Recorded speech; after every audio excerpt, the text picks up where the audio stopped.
Hey, what's going on, folks? How's everybody doing? In case you haven't noticed, I was a little MIA this week. I had a friend of mine had passed away.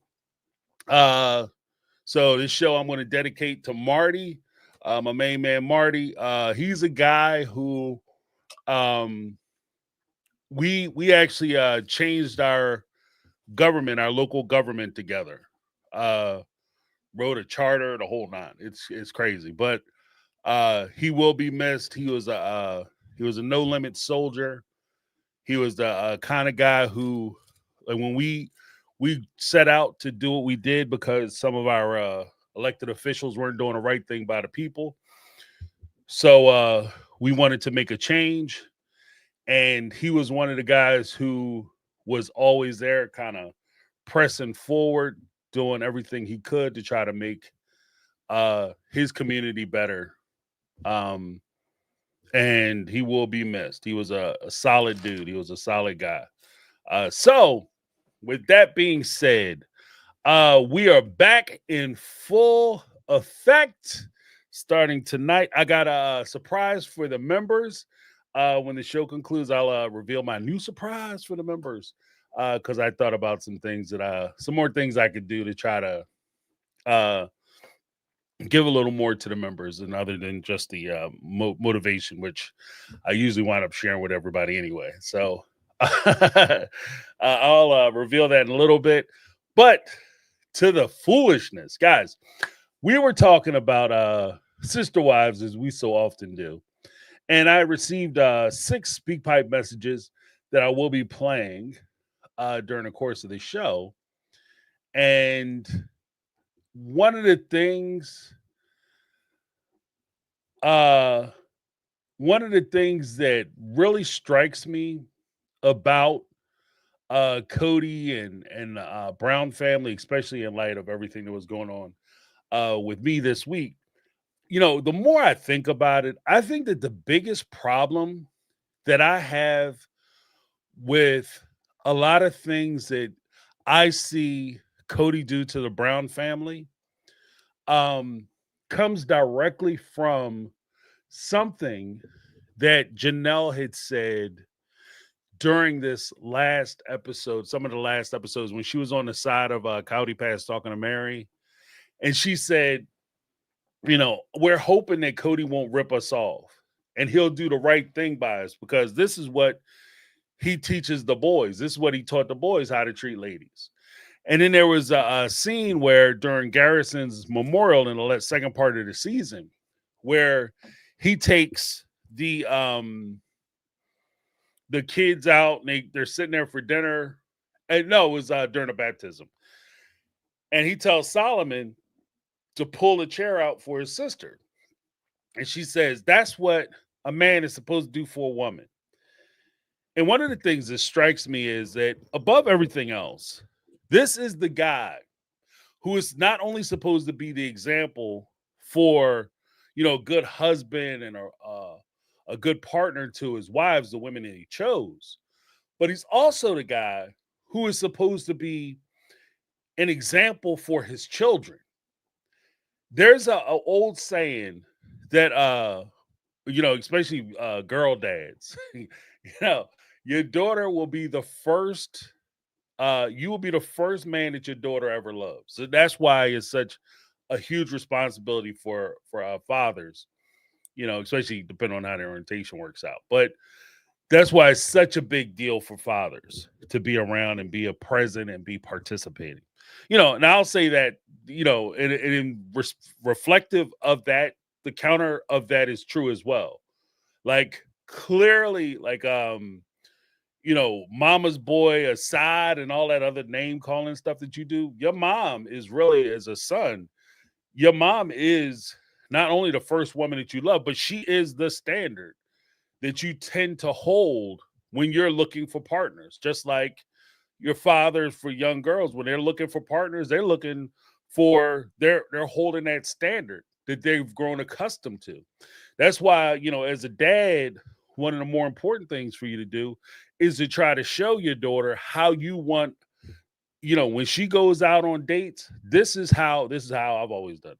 This is how I want the young men that you date to treat you when they take you out. This is what I want them to do for you. I want them to pull a chair for you. I want them to hold the door for you. I want you to grow accustomed to this so that it's normalized. So that way, when it doesn't happen, that strikes you more than, say, one of the things that we kind of give Christine a hard time for, saying that she rushed into a relationship and that she gives David way too much credit, is the fact that a lot of the stuff that she gives David credit for is basic stuff. Oh, we go to the hotel, we go to the Mosey Wosey, and he gives me the luggage rack. He's such a gentleman. That's what you're supposed to do. Like, what are you talking about? That's not a thing. Like, you don't go in there and put your wife's stuff on the floor and have your stuff up on the luggage. That's crazy. Or you walk through a door and you let the door slam behind you. And your wife is coming like 10 steps behind you. Then she got to open the door and carry the groceries because you ain't. That's woman work. Yeah, crazy. That's crazy. That's not supposed to work like that. That's not a thing. That's how you get divorced. Or if before you even get married, to the point of where you get married, that's how you wind up by yourself. Because that's a one date hit. No, big hit or quitter. One hit quitter. You know what I mean? You go in on a first date and you're not pulling chairs, you're not opening doors. You pull up to the front of the house, honk your horn, tell her to come out. Come on, girl, we gotta hurry up. I got the game on at the wing place I'm taking. What? It's not a thing.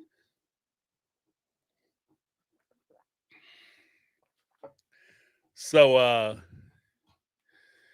yeah, that's kind of one of the things that I think really strikes me as I, even think about the show, where I consider the show and things that have happened during the course of the show. Of course, we have a couple people, in fairness, who went back and started watching some of the earlier episodes. I had said it before that I wouldn't watch the earlier episodes because I think that it's, I think that they're kind of coasting now. They're kind of living off of the former glory. This is like the guy in high school that scored 4 touchdowns, and he wants to remind everybody to remember the big game. I scored 4 touchdowns. Great job, Al Bundy.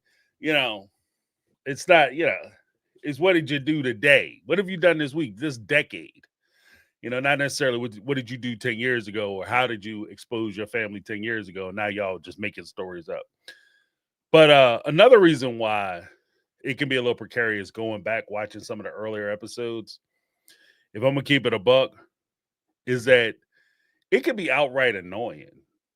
Like watching how he is, especially knowing now how the family turned out and everything that was going on behind the scenes, because now we're armed with the knowledge of knowing that when he was over there talking about how great he is and how wonderful he is and how he works to spend and split his time with it between his wives, his kids, and everybody gets enough time and nobody is left out and nobody is neglected.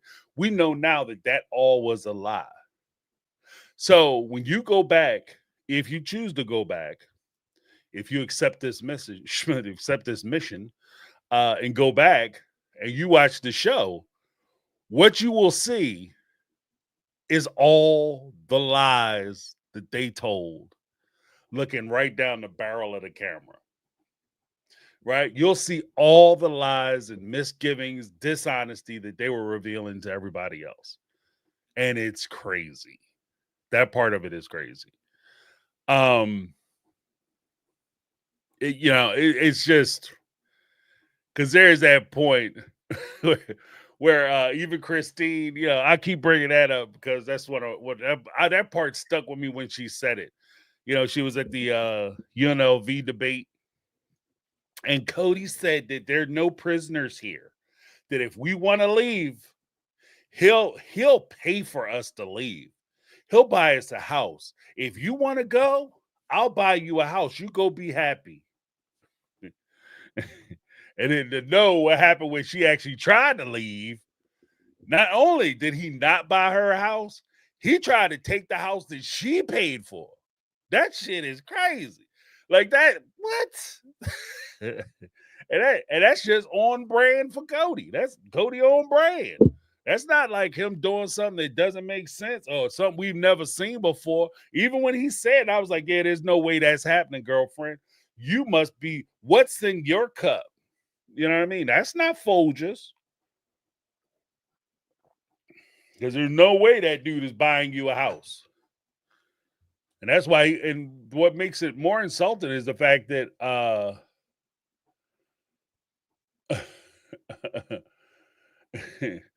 that what makes it even more insulting is the fact that he had them saying it. It's bad enough if Cody was sitting there telling that lie, but to have his wives like, go ahead, tell him that, yeah, I'll buy you a house and how good I'm going to treat you if you want to leave. Because ain't no prisoners here. Then not only did he try to take their houses, a big part of it, them leaving, especially taking their money with them, when they took their incomes with them, all of a sudden it was, you can't do this to the family. And what do you mean you're not happy? Who gives a shit about your happiness? What you want, whether your dreams and goals are fulfilled. That's not why we started a family. We started a family to make me happy and provide for me. There's no us in me. You know what I mean? You know how they say there's no I in team, but there is a me. You know what I'm saying? There's a me in team, sucker. And that's what Cody was thinking about. So I just, I can't go back. Like, it's hard for me to go back and watch it for a couple reasons. Just on principle, I can't do it. But like, the more I think about it, you go back and watch some of them older episodes. What the shit? What are they talking about? They, and like the kids, watching him with the kids and how he used to try to jump in there and be dad of the year. And you realize that he's like those part-time parents that, try to be super cute in the supermarket, or when you go to amusement parks, you always see the super cute parents, the ones who are like, oh, I'm on point. These are my kids. They start doing stuff, and even the kids are like, what are you doing? Like, because they've never seen their parents act like this before. And I think that a lot of that that I see from them is kind of there. Like, so it's just, I don't know. And I have a quick question. Has anybody seen IQ? Has IQ been around? Um, I was thinking about it the other day. Her stuff hasn't popped up in my thing, and I think somebody said that they haven't seen her in a bit. Uh, Hopefully she's doing well. It's I get it because I like I said, I took a little bit of a hiatus, so I get it. Things happen. YouTubers have lives too. Like, we don't live in in the box. We don't live in the box. So, uh, yeah. If Danny said no, she hasn't seen her. Um, if you guys see IQ, just tell her I said hi. I don't have her contact information. I've been trying to get it, but yeah, just tell her I said hi. Hopefully everything is cool. Um, yeah, I'm sorry. That's just something I thought about. Now, I wanted to ask you guys because a lot of folks who watch or participate in my take also participate in IQ stuff. IQ is a very good YouTuber. If you guys don't know her, check her out. She's awesome. I definitely recommend the channel. Oh, okay. Kathy Ferrer said IQ's been quiet. Yeah, hopefully everything's okay.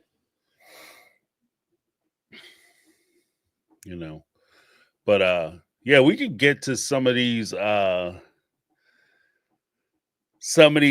what y'all like, like they're good. Like the calls. You guys always impress me with the calls and stuff. Like between the calls and the comments, the messages, always very impressed. Because like I said, I'm even though I kind of, I guess, open the floor, I open the floor, but you guys are definitely a big part of the show. What is this? Jody Perscala, 49 Super Chat. I'm moving on from rewatch. Do you have other shows you would review where I can follow you? Yes, I am going to be reviewing. That's part of Jody. You jump the gun a little bit. That's one of the things I was going to reveal to the members, because I was doing the 90-Day Fiance stuff as well as some other shows. 90 Day Fiance, Love After Lockup, Secret Lives of Mormon Wives, and all these other shows. I was having a hard time trying to figure out how I would organize it. And I thought it would be kind of cool for the members to like, I'm going to watch the show and then release my live reaction as I'm watching the shows. Before warned, there might be some cuss, just it might be some French being spoke, because everybody know that James is bilingual. Hello, yeah, but I thought that would be kind of cool for the members, so you can see kind of how, as I'm watching the show, I'll have to, because of copyright constraints, even in membership stuff. Normally I would do it for everybody, but because of the copyright constraints, I have a little more leeway when it comes to membership stuff on what I do in that forum or format, as opposed to if I do it generally. So I figure I take advantage of it. And so I'll watch this stuff, and the parts of it, like I'm going to do 90 Day tonight. So I want to watch the 90 Day Fiance, and then I think I'm going to try to start back watching Hunt for Love. I'll watch maybe 2 or 3 episodes of that, and I have to get caught up. So I will be watching that, and you'll see kind of how my thought process works. A lot of what you see now is pretty much maybe it's a little more, I have a little more time to digest it a little better, but yeah, you'll see some visceral reactions with that. So it'll be it should be interesting.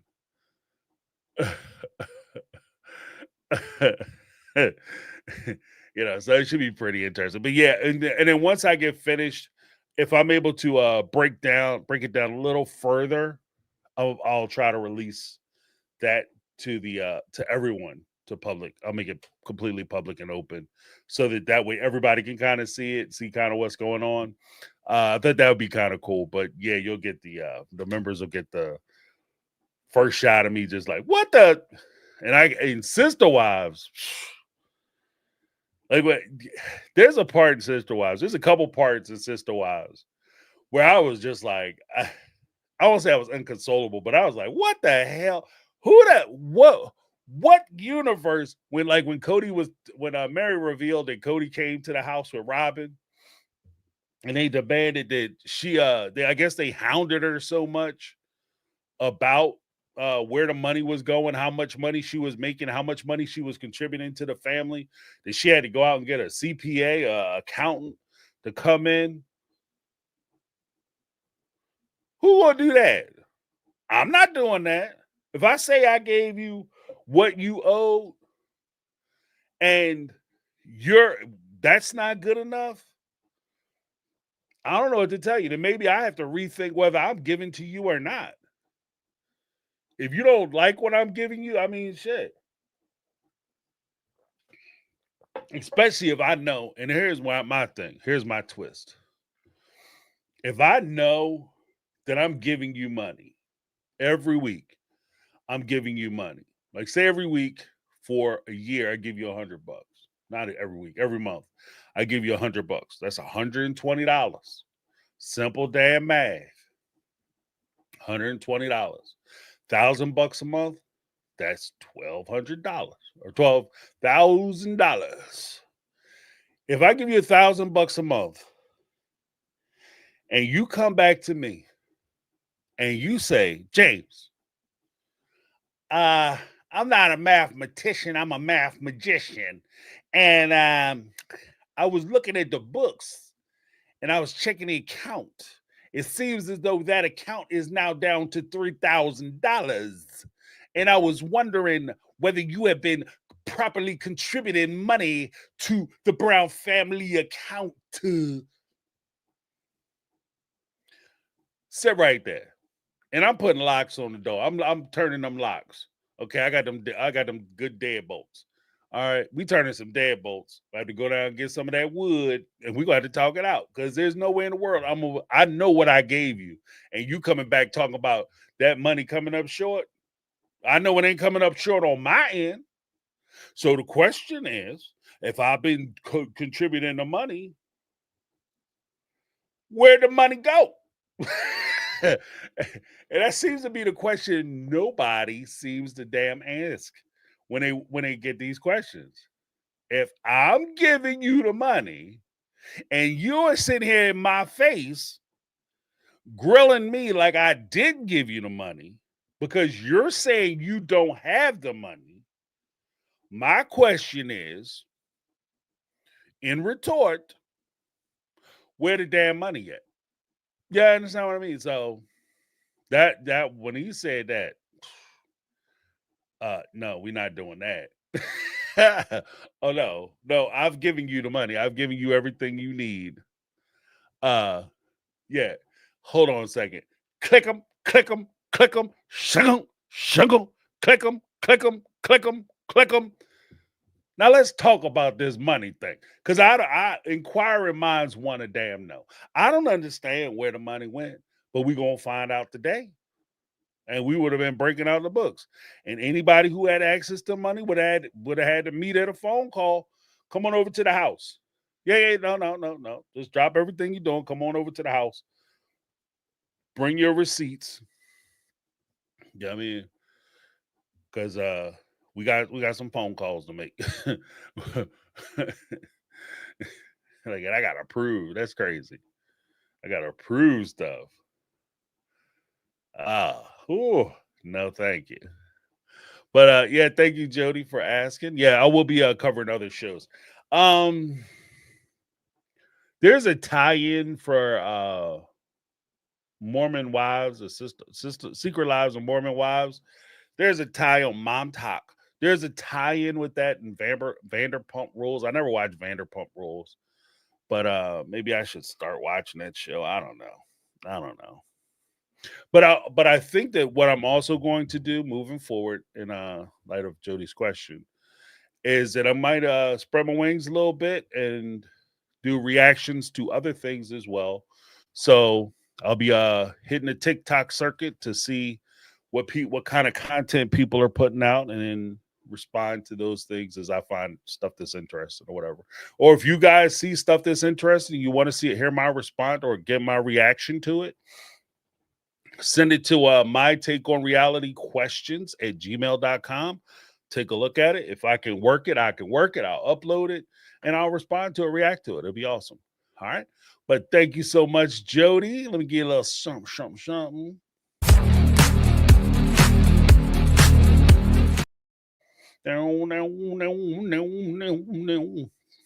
All right. But yeah, let's pop up some of these speak pipes. Speak pipes.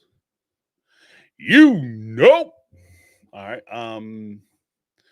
So okay. Yeah, here we go. We're gonna start off. Might as well just get right into it. This one is from Ann. Hi, this is Ann. I saw your video that you did with about Mary and the CPA. Good video. But I'm still side-eyeing Janelle. Because technically her mom was the Robin before Robin. She came into Cody's parents' life.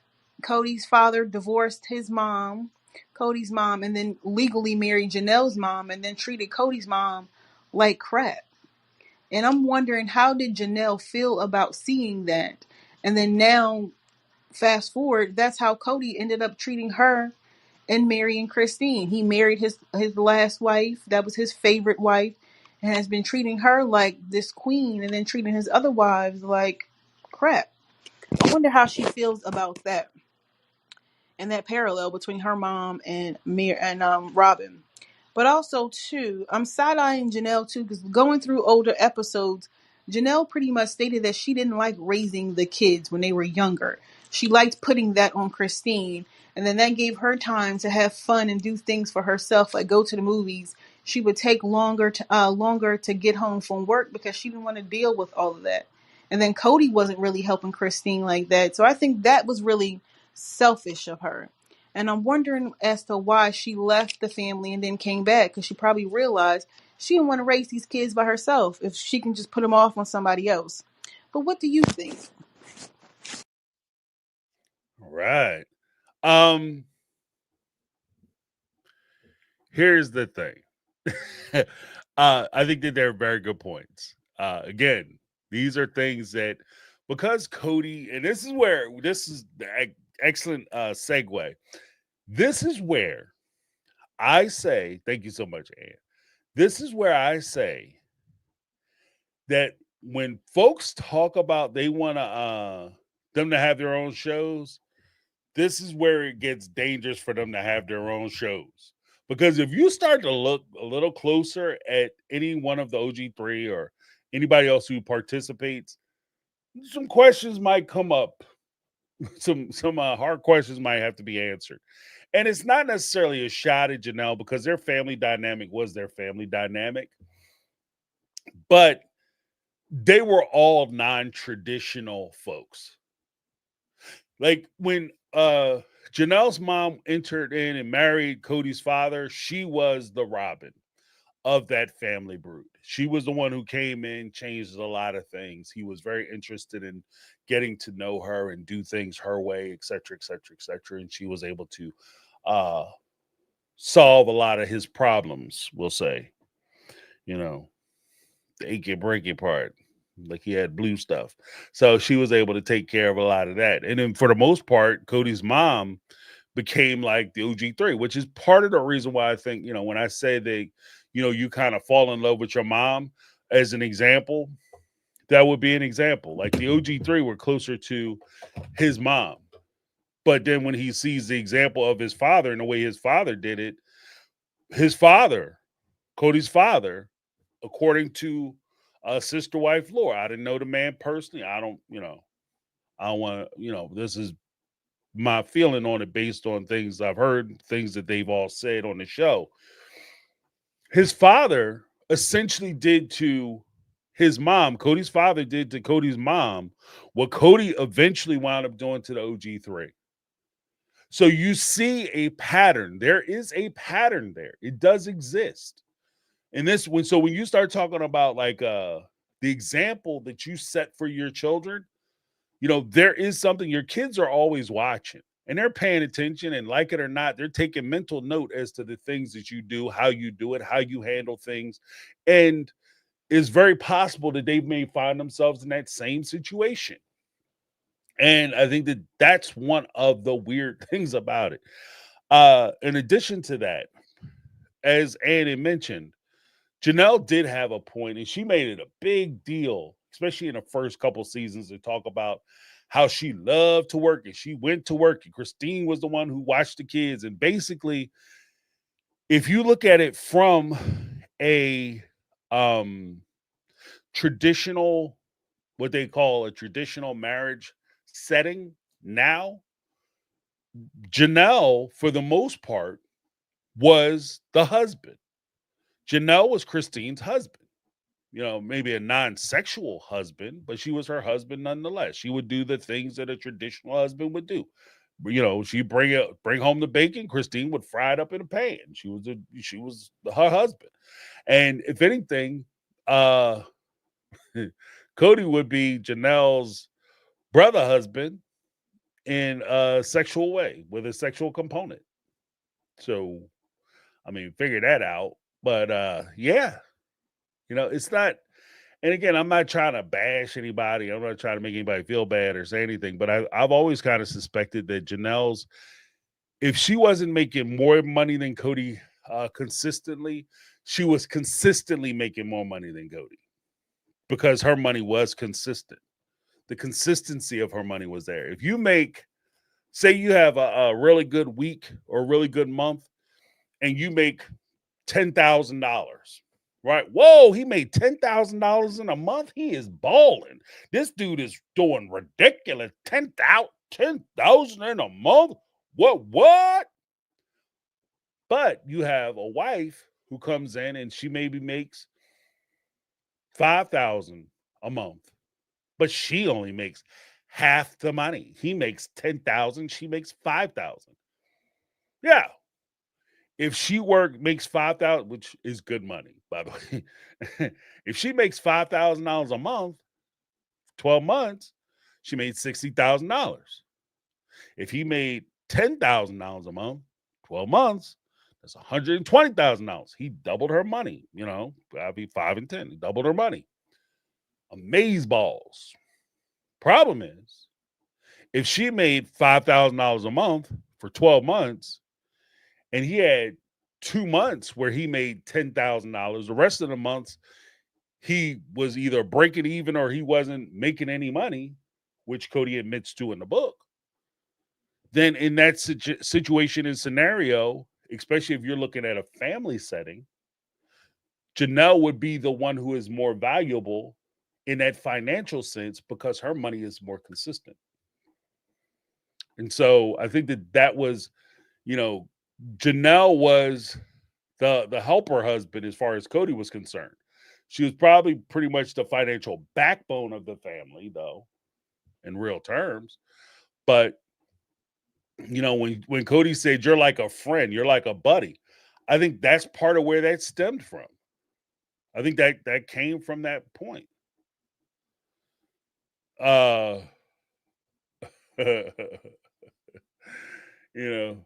What's this?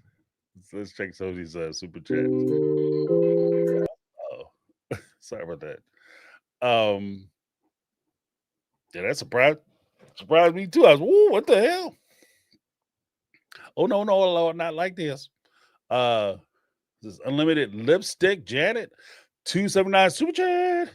James reacting to Vanderpump Rules. James, you're not ready. Now I'm even more curious. Like I don't know. I had no idea what Vanderpump Rules is about, so I don't really have a huge interest in checking it out. But after seeing some of the foolishness that was going on in the other connected shows, like, maybe I will check it out. I don't know. We'll see. But yeah, thank you so much, Janet.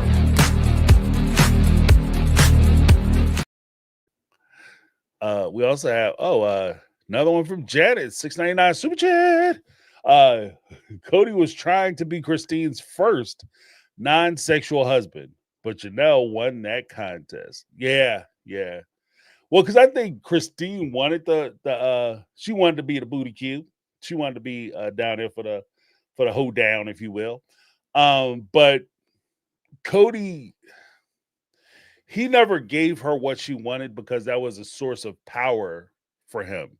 And I think that part of it is that, even if you have it and the ability or bandwidth to do that thing for somebody, the leadership style that he demonstrated throughout his time doing this was always in the form of, I want to control you. And his form of control was complete domination. And that was a way for him to be able to dominate her in that situation. At least that's how I always felt about it. You guys let me know if you think I'm full of bunk. But it's that's hard.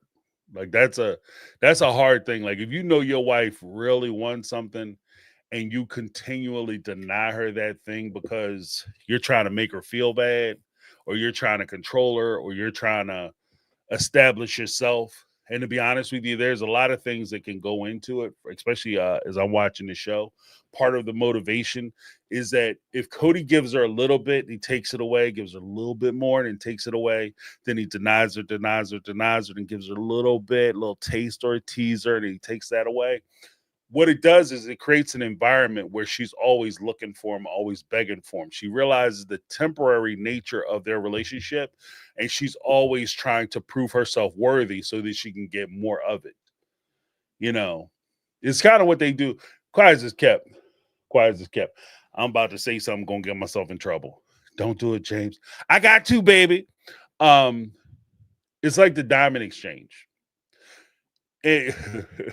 Diamonds are so rare. No, they're not. No, they're not. Diamonds are not rare. What they do is they mine diamonds, then they take all the diamonds that they mine, they put them in a vault, and they only release so many diamonds per year. That's why diamonds hold the value that they hold, because they control the supply of diamonds that enter into the marketplace. And because the diamonds are so limited when they come into the marketplace, the three C's, cut, clarity, and carat, become so significantly important. But you could get diamonds all over, all over certain places in the world. They're very ample and they're not as rare. Dare I say they're more common than they are rare. But it's just that they control it. And that's how Cody controlled his wives. In the same way, Janelle made that revelation. Oh, it's like he finds out what's important to you. And this is something that I've said, Sarah, Amanda, like IQ, like a lot of YouTubers have already said this. That's why I think that they watch the show. Hey, ladies, how you guys doing? Cody, what's up, man? Because they say things that we've all said, that I've heard us say on shows, not just me, other YouTube creators, heard them say it, and then I'll be watching them during like the OG3 or Cody and Robin during the confessionals or talking during the tell-alls, and they'll say the thing like it's a revelation. Cody uses the thing that you love as a weakness, and he will turn around and he will criticize you based on that thing to hurt your feelings because he realizes that's your weakness. We've all said that. And it's not that he just figured out what your weakness is or the things that are important to you. He's always known that, and that he's always used that to manipulate you. You just figured it out. He's always done that to you. When he said to Christine, I no longer want to have an intimate relationship with you, that was because he was trying to punish her, because she wasn't doing the things that he wanted her to do. The whole COVID, you need to follow my rules and stop seeing other family members, which is what it was. It had nothing to do with like her going on trips. Because when she was going on trips and vacations, where she was going to see her kids during that time. She was going to see her kids.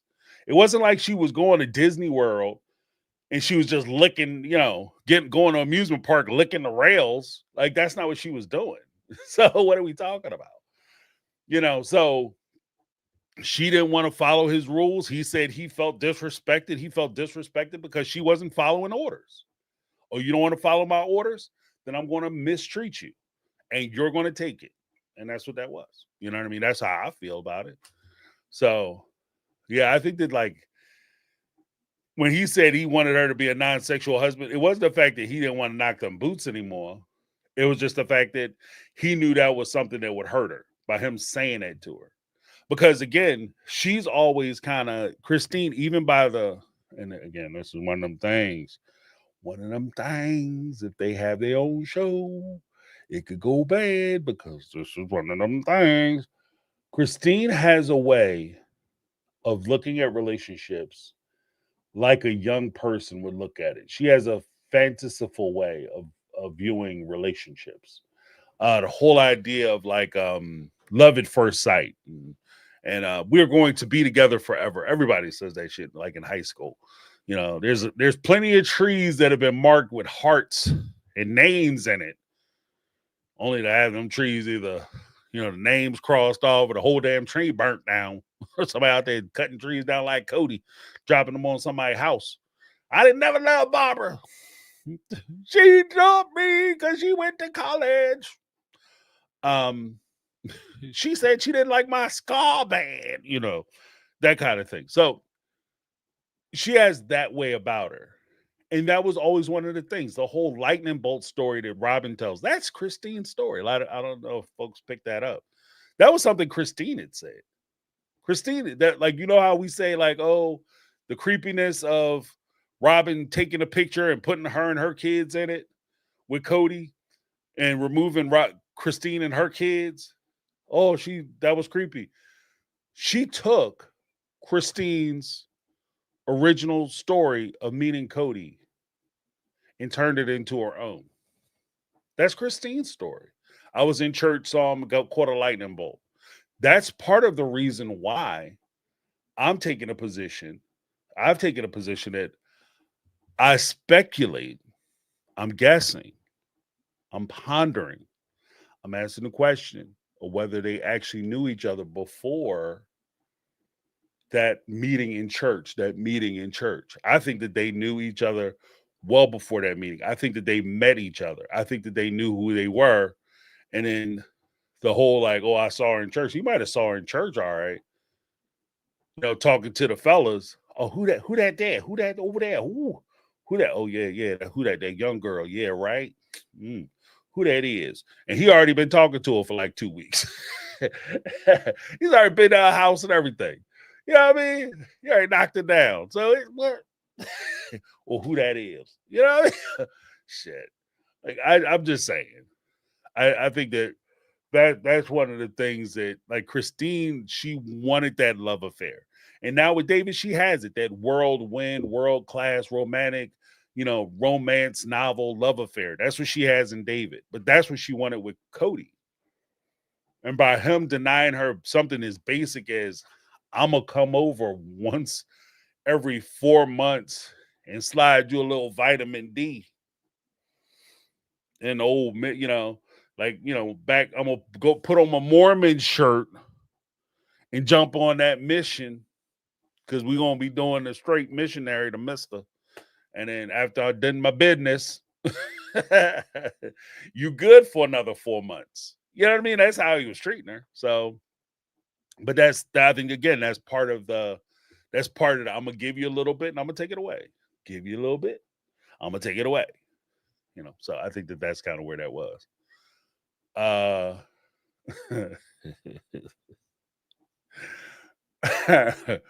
right, let me give you a little something. Thank you so much for the super chat.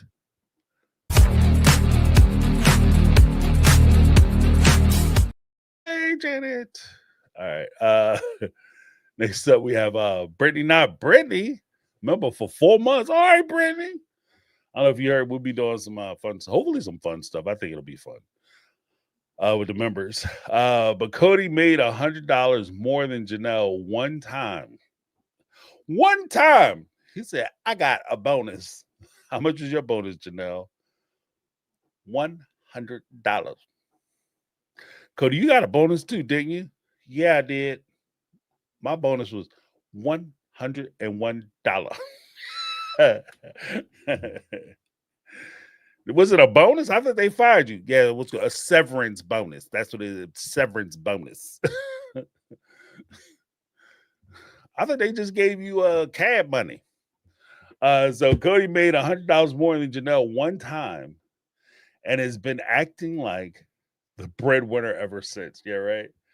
Well, I think that, and again, this is kind of where it gets sticky with blaming the culture, blaming the community, blaming the religion, why they stayed. This is also part of the excuse that Cody could lay at the feet and say, it's not my fault. This is how men are supposed to do it. He's not the leader because what did he say? No sister wife can be the first wife, can be the leader. No sister wife can tell another woman or one of the other wives what to do. So by default, that would mean that he's the leader because he's the husband. So he has the, I've heard of the power of the purse. He has the power of the penis. Like, I mean, that's basically what it is. Like, I'm the man, so I get to make decisions, which is the dumbest. I want to make financial decisions, even though I haven't made a good financial choice yet. Janelle I'm gonna make decisions for the family, even though I haven't made good personal financial decisions. Janelle, out of all of them, was the first one, and to my knowledge, was the only one who had owned a home prior to being married. In fact, I'm relatively certain that this is true. So she has experience with certain things. She at least has experience buying a house. But for some reason, that didn't count. She was able to get up enough money where she could buy a house in her 20s. That didn't count. Cody lived with her, but somehow he's making all the financial choices. You know, and as a guy who wields the same power prospectively, I'm telling you that is not a basis for financial leadership. It's not. It shouldn't be a basis. You know, and like I said before, true leadership doesn't mean you have to know how to do everything. It doesn't. True leadership is knowing who's good at what.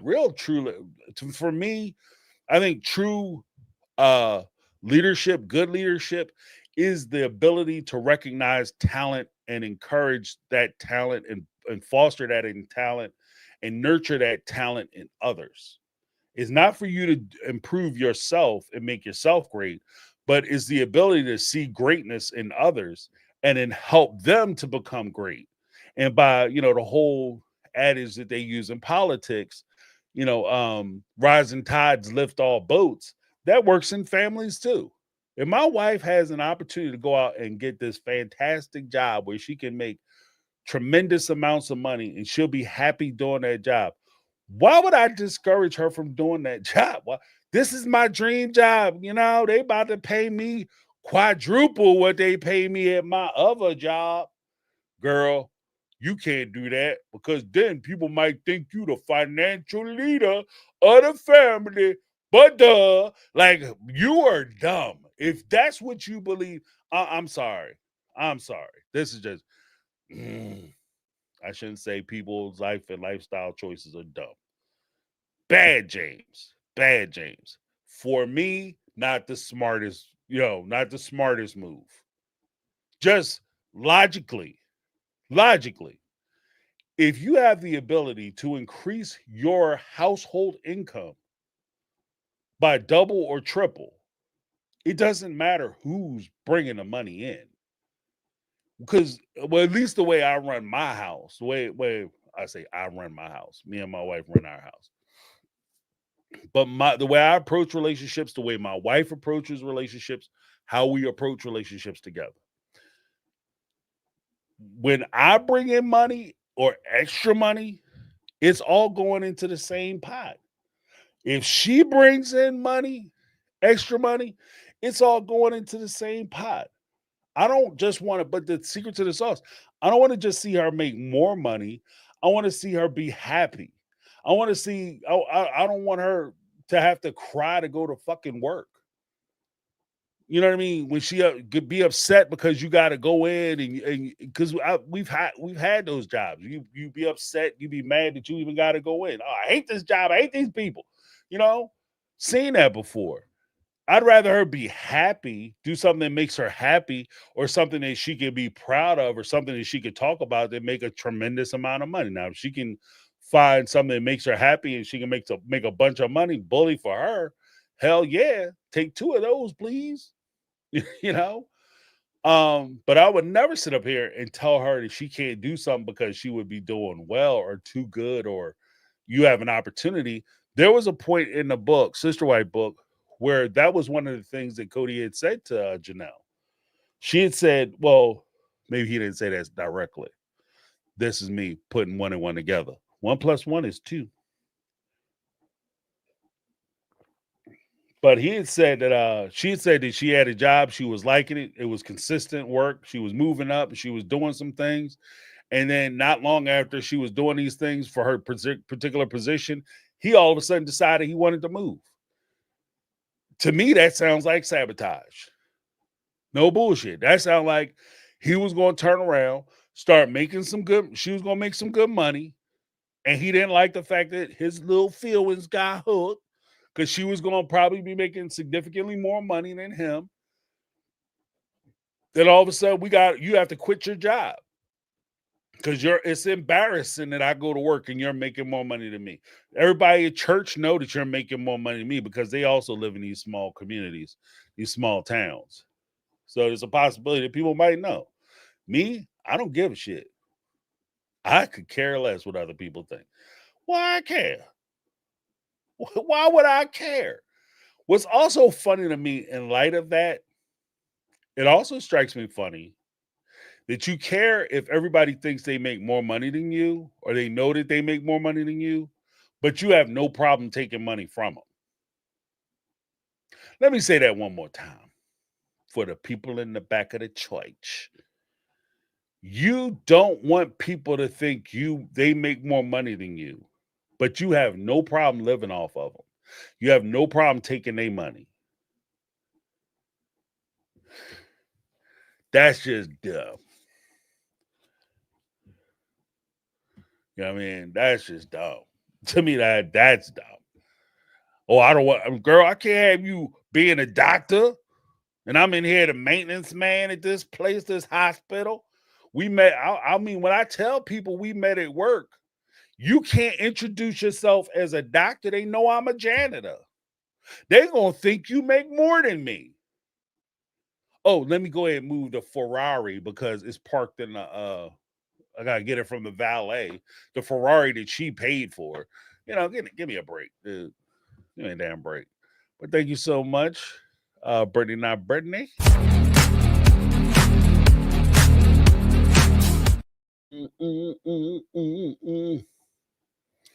All right, and then we have Negla 3, a $2 super chat.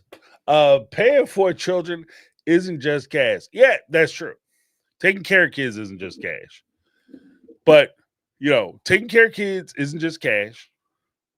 It's love, support, you know, being there for them financially, mentally, physically, all of that. Nurturing them, making sure that they're developed. 100%. I'll say that I 100% agree with the sentiment of that. But at the same time, kids are not cheap. Kids are very expensive. They're the opposite of cheap. Kids are very expensive.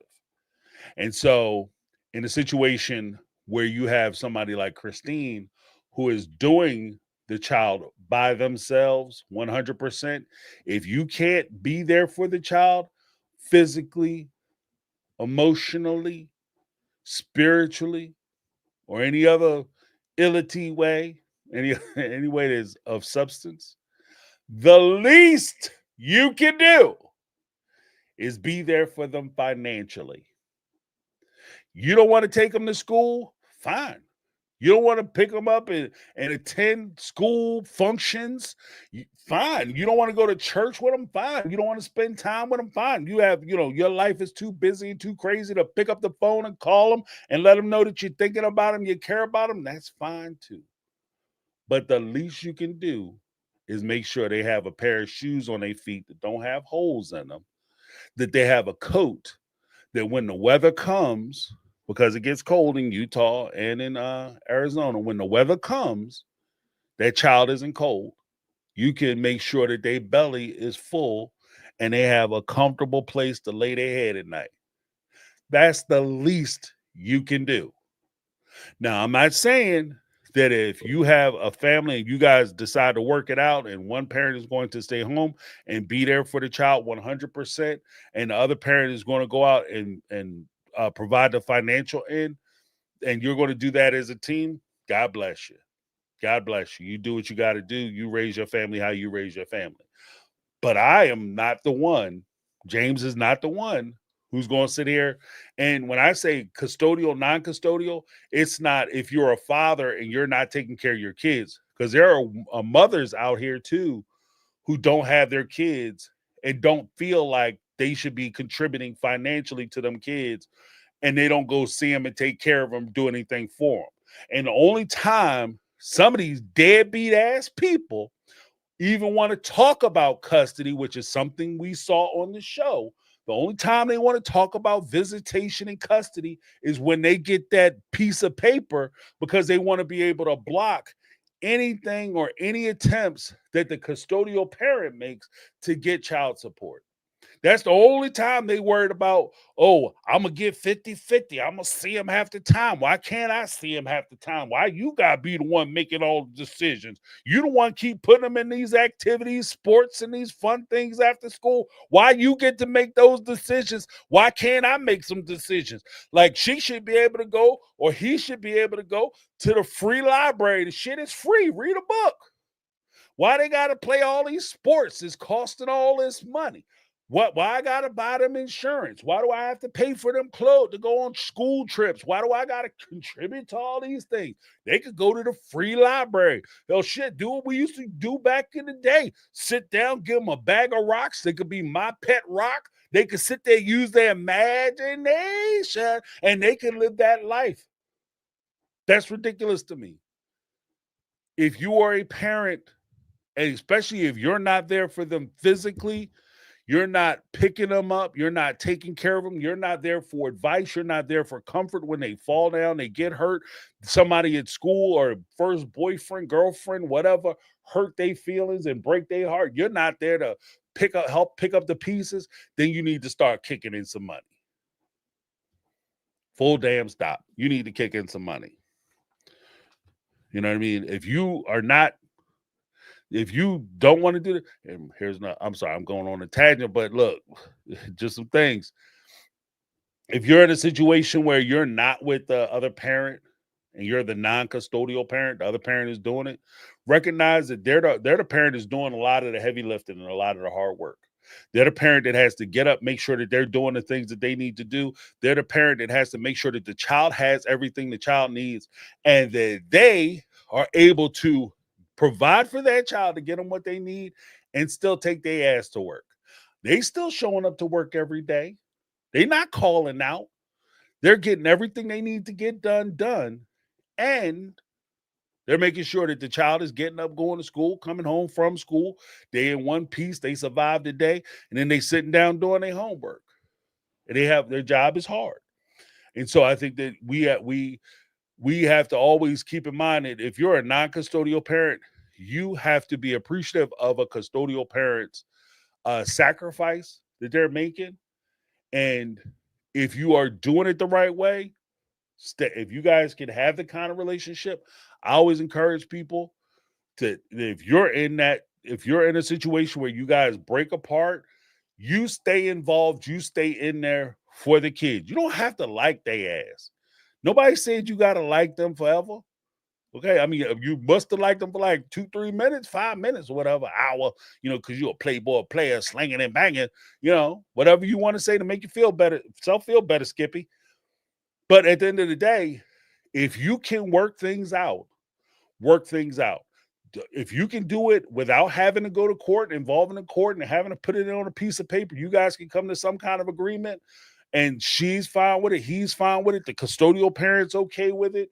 You're okay with it. Look, that's the point where you could go to them and say, hey, I kind of hit hard times. I got laid off my job, or, the kitty cat, didn't make it or whatever the case may be. Oh, I might not be able to kick in this.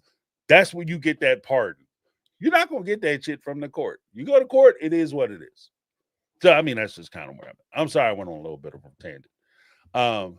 Yeah, but I agree. I 100% agree with what Negla was saying. It's not just about the money. Because there are things that are far more valuable than money, for sure. Spending time, when you spend time with your kids may never remember the things that you bought them. They may never remember the time that you sacrificed and what you gave up to give them a certain thing that's monetary or financial. They don't know. Okay. They shouldn't know. In my opinion, kids shouldn't understand adult business. But at the same time, what they do remember is always how you made them feel at that time. When a kid feels safe and secure and they grow up to have confidence, because that's what spawns a lot of confidence in children, is the fact that they feel safe and secure in their situation. They don't feel like they're always hunting, wondering if they're going to be rejected. They feel that confidence, that steady hand that helps to foster that feeling. And they get that when you're around and you do things for them. When you're not, they don't feel abandoned. They don't feel left. So Negla's 100% right. Those things are important. And to be honest with you, those things are invaluable because those are the things that they're going to carry with them for the rest of their lives. Right? That $500 or $600 or $1,000 that you send in a month in child support, $1,000 is a lot, but whatever you're sending in child support, that's important. But what's more important is the feeling that you give your kids of safety, security, and that steady hand that you're present and that you're there and you care about them. That's worth way more than the money aspect or just the cash, you know. But if you ain't doing that shit, the least you can do is send a check. Okay. James, you were doing so good. Why is it always about the money? It's not always about the money, but it seems like that's in some cases, that's the only thing that they can compel you to do. Courts, this is the thing too with courts. Like when we talk about like legitimizing or legalizing polygamy and all that, you know, there's certain things that courts can do, even with basic family courts can do as far as custody. Family court a judge can't order that you care about your child. A judge can't order that you sacrifice for your child or you put your child not even first, but if you at least consider your child's feelings, emotions, well-being, so on and so forth in your decisions and what you decide to do, whether it's move for a job, go get a new wife, a girlfriend, boyfriend, or husband, whatever the case may be, a new lover, you rolling people in and out of the house. Courts can't tell you what to do, what not to do. What they can tell you to do is break down that check. That's what they can tell you to do. And that's why that becomes the focus of so much litigation as far as custody is concerned or child support is concerned. Because if a judge could sit on a bench and say, Cody, you will carve out 3 days every week to drive down and see Truly every week. What's funny to me is that he used to jump in his car, race home and jump in his car after work so he could drive 5 hours to see Robin. But he can't even make that trip once to go see his daughter. Just saying. If a court could order it, I'm sure they would. You have history of doing this, so it's in your wheelhouse that you gonna drive 5 hours to go see your daughter. What you say, Cody? She'll drive the other 3 up. You know? They can't do that. So what they can do is make you pay. If you have a custody order, the crazy thing, side note, many of you know this already. Many of you might even experience this already. With a custody order, if Cody goes in and says, I want to get Truly every other weekend, that custody is only enforceable one way. What do you mean, James? It's only enforceable one way. If Cody comes out and on his weekend to pick Truly up and Truly's not available or she's in the house and Christine denies, I'm not giving you shit. He just goes down to the police station with his court order in hand, say, this is my weekend. I have a court order from a judge. She's in contempt of court. The cop will ride out with you and get your daughter, theoretically. The other way around. It's Cody's weekend. Cody don't show up. Right? He don't show up. There's not a judge in the world or a police officer in the world who's going to be like, oh, he didn't show up. You know, Christine go to the police station. This son bitch didn't show up. And they be like, okay, let's put on the lights. Woo, woo, woo, woo. Pull up to the front of your house, you know, kick your door and be like, you have your daughter this weekend for Friday to Sunday. So get some movies and pizza and enjoy your child. Nope. It's only enforceable the one way. So, you know, like there's a lot of talk, especially in the manosphere, about fair. I mean, let's have the full discussion. Let's have a full discussion because what's not fair is you drag somebody to court, you make them pay for lawyers, you make them miss work, you make them miss sleep, you're taking away from the family that you're already not a part of and you're already not contributing to, only so you can get an order and not do anything with that order. Let's talk about it.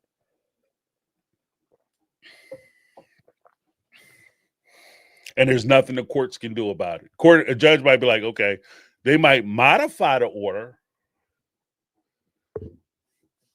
but maybe the judge might get in there, and let's be honest with you, the judge might get in there and talk shit to you. You're a terrible father. You should spend more time with your kid, blah, blah, blah. But they're not going to tell him. And if you don't pick him up next week, I tell you what, don't take your ass out. Don't pick him up. See what happened to you. That's never said in the court. Hey, don't pick him up. See what happened to your life. Bring your toothbrush because you're going to jail. You don't pick them up for your visitation. You're going to jail. Trust me, you're going to jail. That's not a thing. Okay, it's not a thing. Okay, it is what it is. Be interested if it was, but it's not a thing. But thank you so much, Negla.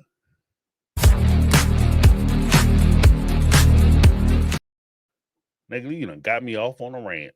80% sea moss. Love it. $1.99 super chat. James, would you do a road trip with Cody?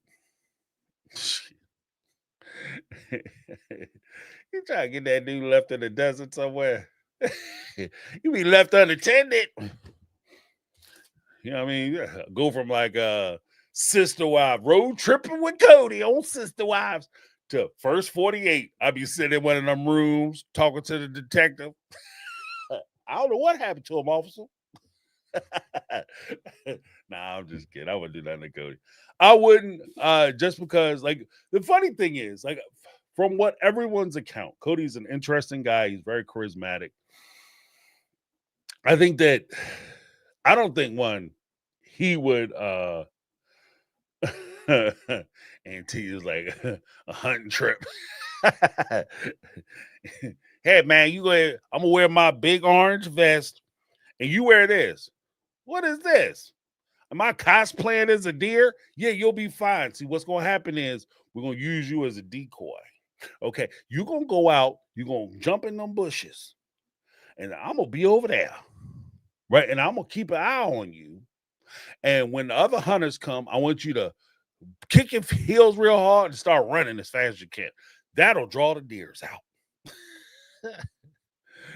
First 48. I have no idea why he dressed like a deer, Your Honor, for that hunting trip. He was cosplaying. He's a furry. Those who don't know.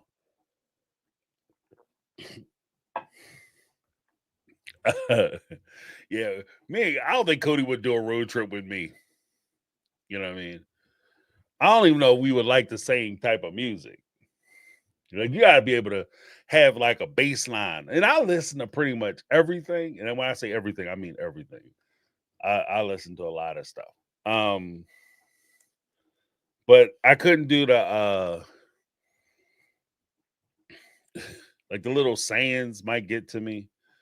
Like when he's like, "Oh, I made this falafel and it was divine." Like I couldn't do that shit. Like, what are you talking about, bro? Like we go to the diners, you know, because you always had like the greasy spoons on road trips, and you pull into the diner. You're like, "Oh, I want some pancakes. This is gonna be divine." Like, oh, I don't think so, bro. This trip is not gonna go good, and that'd be like the first stop. Or the song come on, you know what I mean? Every song reminds him of his deep love with Robin. This song reminds me of Robin and I love. Dude, that song is War Pigs from Black Sabbath. What are you talking about? Well, generals standing in their masses at black masses. That would be the church and the sister wives talking crap about Robin. And when they talk about destruction, that would be the family breaking down, because I'm thinking of the family as a big picture. And then all of a sudden, here comes OG3 ruining everything like War Pigs. which reminds me of another great song, War. What is it good for? Absolutely nothing. I couldn't do a whole road trip of that bullshit. I couldn't. That's how you wind up with your car parked up a tree. Okay, after 20 minutes of that foolishness talking, can't do it. You try to turn the radio up, and the whole time he talking louder and shit. And then every song that come on, he trying to talk about how this remind him of Robin. Oh, without listening to dolphins cry, they was laid down in a rosebud, and all of a sudden, that's Robin. Right up a tree. You know what I mean? Drive right off a damn bridge, messing with his ass. Shut up.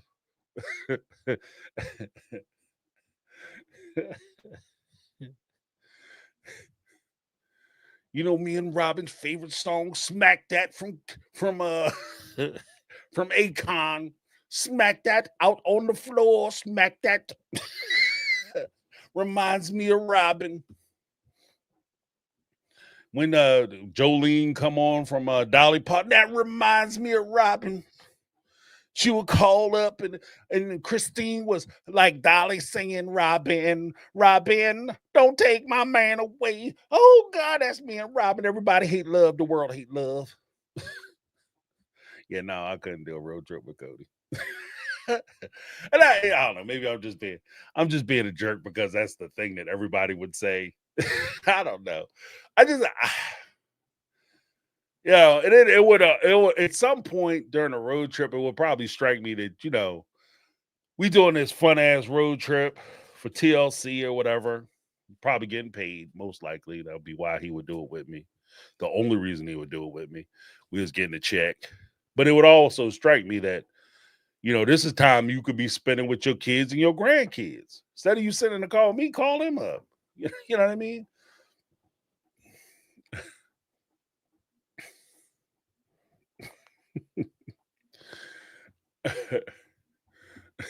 Then Sympathy for the Devil come on and be like, that reminds me of Robin. Everybody thinks she the devil. You know what that song's about, right? And that's half the time I think that's kind of where people get lost in. They don't really understand what the song is about. They think they hear like a part of the song and then they jump right on it and they think it's it. Like, oh yeah, I figured it out. And they're like, dog, no. He said Sympathy for the Devil. Devil is a lie. Not today. Up a tree. I'm going up to heaven. You go where you gonna go. Sympathy for the Devil. You don't get your ass out of here. It's a good song, but reminds me of my love with Robin.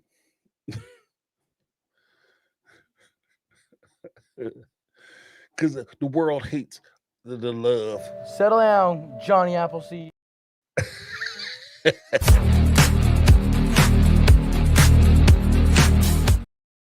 Thank you so much, 80% Shavis. Settle down, Johnny Appleseed.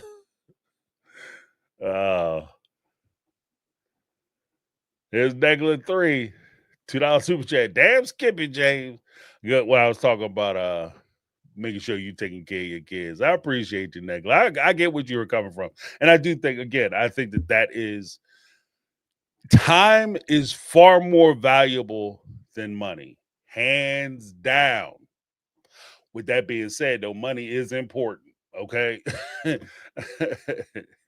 Love ain't never, you can love somebody to death, but they never make hunger cramps go away. Like when you hungry as hell, oh, my stomach, it hurts. Like you saying, I love you. That don't fill your stomach. That don't make you feel better. Okay, it's nice to hear, maybe give you a warm feeling, a fuzzy feeling in your heart, but that could be you passing out from starvation too. So no, gotta make sure the babies are taken care of. That means holistically, like all of it, everything. But thank you so much.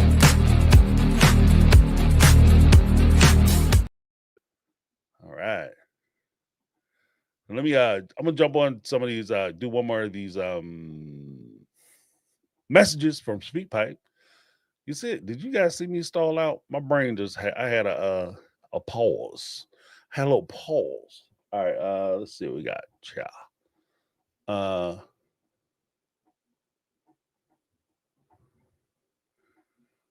Okay, we got Ready to Retire up in the house. Hey, James, this is Ready to Retire. Love the show. I'm wondering if Robin would even have been in the picture during the eating moldy bread days when they were all in the same house. She never would have married Cody if it weren't for the show. If it if there was no show, the OG3 would still be married to that man. And that's my take on reality. Keep up the great work. Love the show. Thank you so much. Ready to Retire. Love the name, by the way. Uh yeah, if Cody's ass wouldn't have had that money, what do you say? No glove, no love, no ducks, no ducats, no. The hell, would she do moldy bread? Here's the thing. Here's the thing. How different would that life have worked out if they, because little TV magic behind the scenes. You can start a TV show. They're called pilots, right? There's been a lot of pilots. I remember back in the day, because I'm an old timer. I remember when Fox first started. Fox, Fox, the TV channel, not Fox News or whatever. Fox TV channel. Like this is back, way back, Married with Children, all that, pop off. And I remember when they made that change. Can I tell you, they had some bomb ass shows. They had some good shows on that channel. There was a show called Brimstone. There was Starfighter show. I was big into like the space stuff. Um, Excellent, just well produced, well acted. Like storylines were outrageous. Just great shows. And they would cancel shows halfway through the season, order one season, maybe do 2 seasons of it. It just don't work out. They were cutting shows left and right. There was a point where like Living Color, the old show Living Color with Damon Wayans, Keenan Ivory Wayans, Jim Carrey, he got his start on that show. Jamie Foxx got his start on that show. That show actually saved Fox TV station or TV channel, because they were going down fast, but they had some bomb shows, and they would eliminate those shows. Sometimes the elimination of shows happens even before the show airs, before they even get one pilot out, or you spend a whole year on some of these reality shows filming that pilot. They release the show, and next thing you know, you're on freaking Poly Family, where you have, you did a whole year of taping and prep work for the show. You think that your life is going to change. You get 6 damn episodes, and they cut you off and discontinue the show. And you have no idea what happened. They just take it off. That happens too. If that would have happened with the Brown family, I dare to say Robin would have left soon after. If they were dating, and before they got married, if the TV producers came back and said, yeah, you know what? We talked to TLC and they decided not to pick up the option. Picking up the option is what they call like continuing the show or buying the show. They don't buy the show, right? They decided they declined the option. Can I tell you that woman would have left right then? That would have been the end of it. Oh, Robin, bad news. Just heard from TLC.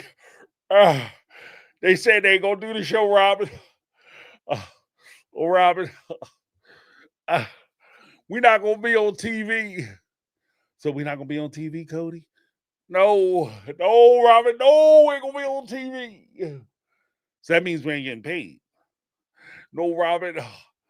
We took our loans to try to put you up in this house. Well, Cody, things ain't working out like I thought. I'm gonna go ahead and go spend some time with my mother. And that'd be the last.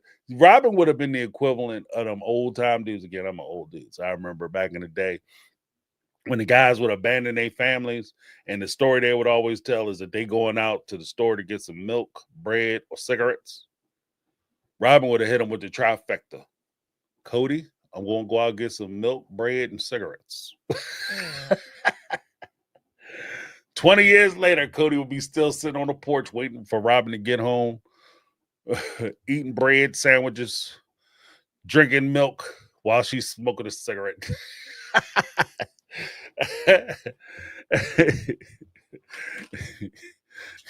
That's where the story would have ended for Cody. That relationship would have broke up. Hell yeah, if they weren't together, yeah, that it would have been a wrap. It would have been wrapped up. And here's the sad part about the whole thing. Had the show not worked out, Robin would have broke up with Cody, and the OG3 would still be married to his ass. That's how the Lord work. Won't he do it, y'all? Won't he do it? He got him out. He set him free. Won't he do it? Because had that show not worked out, Robin wouldn't have stuck around. Sorry, Robin. I know you watched the show. Peace. Got you. Peace, whatever. But yeah, your ass wouldn't have stuck around. We're gonna be honest. I mean, you ain't even got to tell Cody. You can pretend like you outraged by what I'm saying. Sit there with Cody. When Cody be like, "Oh, that's a lie. Me and Robin was in love. We would have been together. The whole world just hating on us." You sit there and go, "Yeah," but deep down, we both know that your ass would have had a bag packed. You wouldn't even had a bag packed because, frankly, you wouldn't even moved in with his ass. If he would have said, "Girl, we on straight struggle. This is just a taste of what it's going to be like." And guess what, boo-boo kitty? Robin, you're going to have to go get a job. Because if it wasn't for the show, Robin's ass would have had to go work. You think I'm trying to... When I go on vacation, right, you ever hear somebody say, I would love to live here. This island is beautiful. I would love to live here. You ever hear somebody say that shit? The reality of it is you would love to live here as a rich person. There's not a lot of places that I wouldn't want to live if I was wealthy. Okay? Because then I get to do all the fun stuff. And I ain't got to do none of the dumb stuff. I don't have to worry about bills. I ain't got to worry about paying my mortgage. I don't have to worry about taking care of nothing financially. I ain't got to worry about nothing. Just having a good time and making sure the bottom of my glass is never seen. That's all I'm worried about on vacation. So yeah, when I'm sitting there, I wish this would never end. But imagine being in the most beautiful place in the world and you having to get your ass up at 5:30 so you can go stand on the bus stop so you could ride an hour and a half to the hotel or whatever place they have, and they put you in a hot ass room or got you folding clothes, cooking food, tending the grounds, or serving the people that come down on vacation and they wish they was down here and this must be paradise living down here every day. No, lady, this is hell. See, their relationship was awesome because they had a TV show and there was lots and lots of money. They was getting lots of money. So it was easy for her to sit there and say, I would never leave Cody. I love Cody. Cody is amazing. But if she had to get her ass up to go to work, and if she didn't have access to leaving her kids with somebody else, because you got to leave your kids with Christine, because now you can't predict what time you're going to go to work, what time you're going to get off, and whether you're going to be home for your kids. Then she be out there trying to live like Janelle. You know what I mean? I'm going to go to the movies, so I'm going to ask Christine to watch the kids extra long tonight. So, no, she wouldn't have stayed around. She would have been gone. Like I said, especially when you put it on, you know what I mean? You put it on, like, you start, maybe she would have stayed. I mean, this ain't so bad. Okay, I think I can do this. Okay, well, we gonna have to go down and get you some job applications. Oh, well, hell no. I mean, I ain't gonna work here. I'm not working to be here. That's different. Because again, it's not just the fact that she wouldn't have been able to be wealthy in that situation and do the things that she wanted to do. Go out and spend 60 grand on dolls. No. It's the fact that you would have to work to be a part of the family. You actually have to do something, contribute something. It's easy to sit there and talk about how much you sacrificed it. How much she sacrificed for this family. You know what she sacrificed? And when she went down to the dress shop, she didn't buy 3 dresses, a pair of shoes, and a handbag that all matched the same outfit. That was the sacrifice. You mean I only get to walk out of here with 2 bags instead of 10? Oh, I sacrificed so much, everything I give up for this family. That's the sacrifice that they're talking about she was making. The real sacrifice would have been, okay, my kids want to do this activity. They want to go on a school trip. I got a tight ass budget to make it happen. What am I cutting out of this already thin ass budget that I'm working with? This budget got more holes in it than Swiss cheese. What the hell am I cutting out already? I done cut everything. This thing is cut to the quick. The only thing I'm not doing is, gave up my little tuna fish sandwiches on that moldy ass bread. Sometimes minus the tuna fish, if you dig what I'm saying. Like, you straight up eat mayonnaise sandwiches, and you already okay, well, I guess I'm not doing the mayonnaise this month because I got to put little Johnny in. Little Tommy need glasses. She's not doing that for this family. She's not doing this for that. She's not doing that for this family. She's not doing that for Cody. Just don't see it in her. Sorry, not sorry.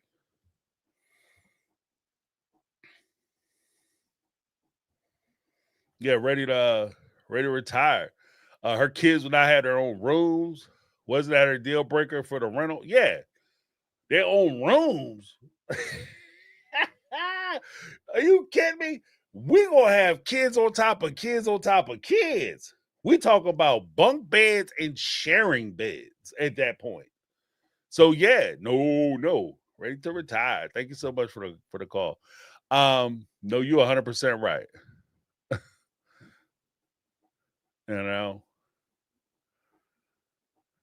Because you will be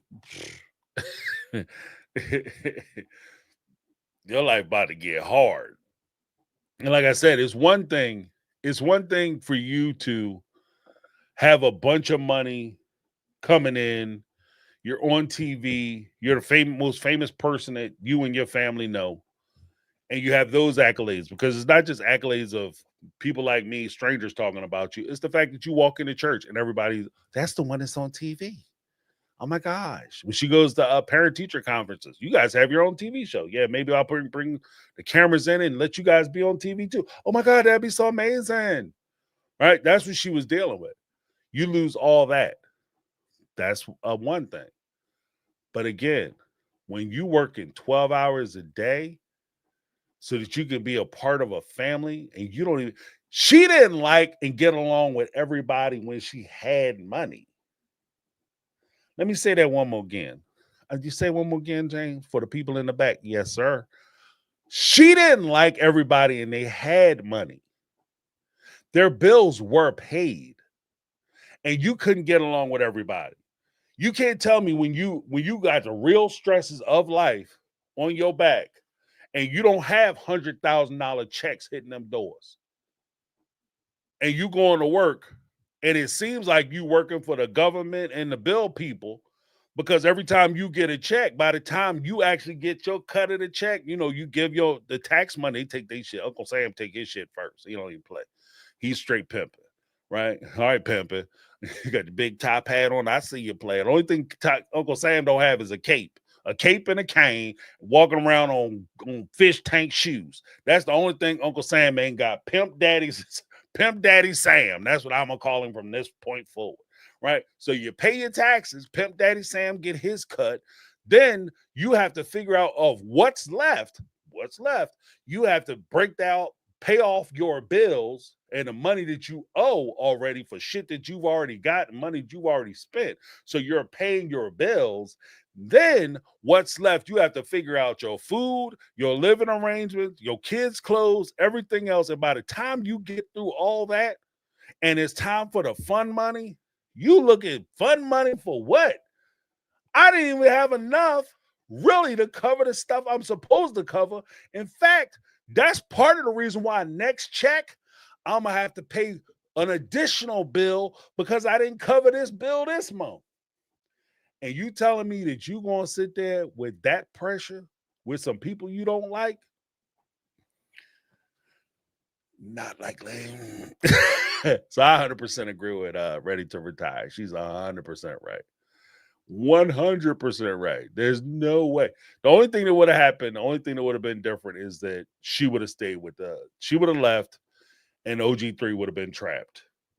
And they would be with him today.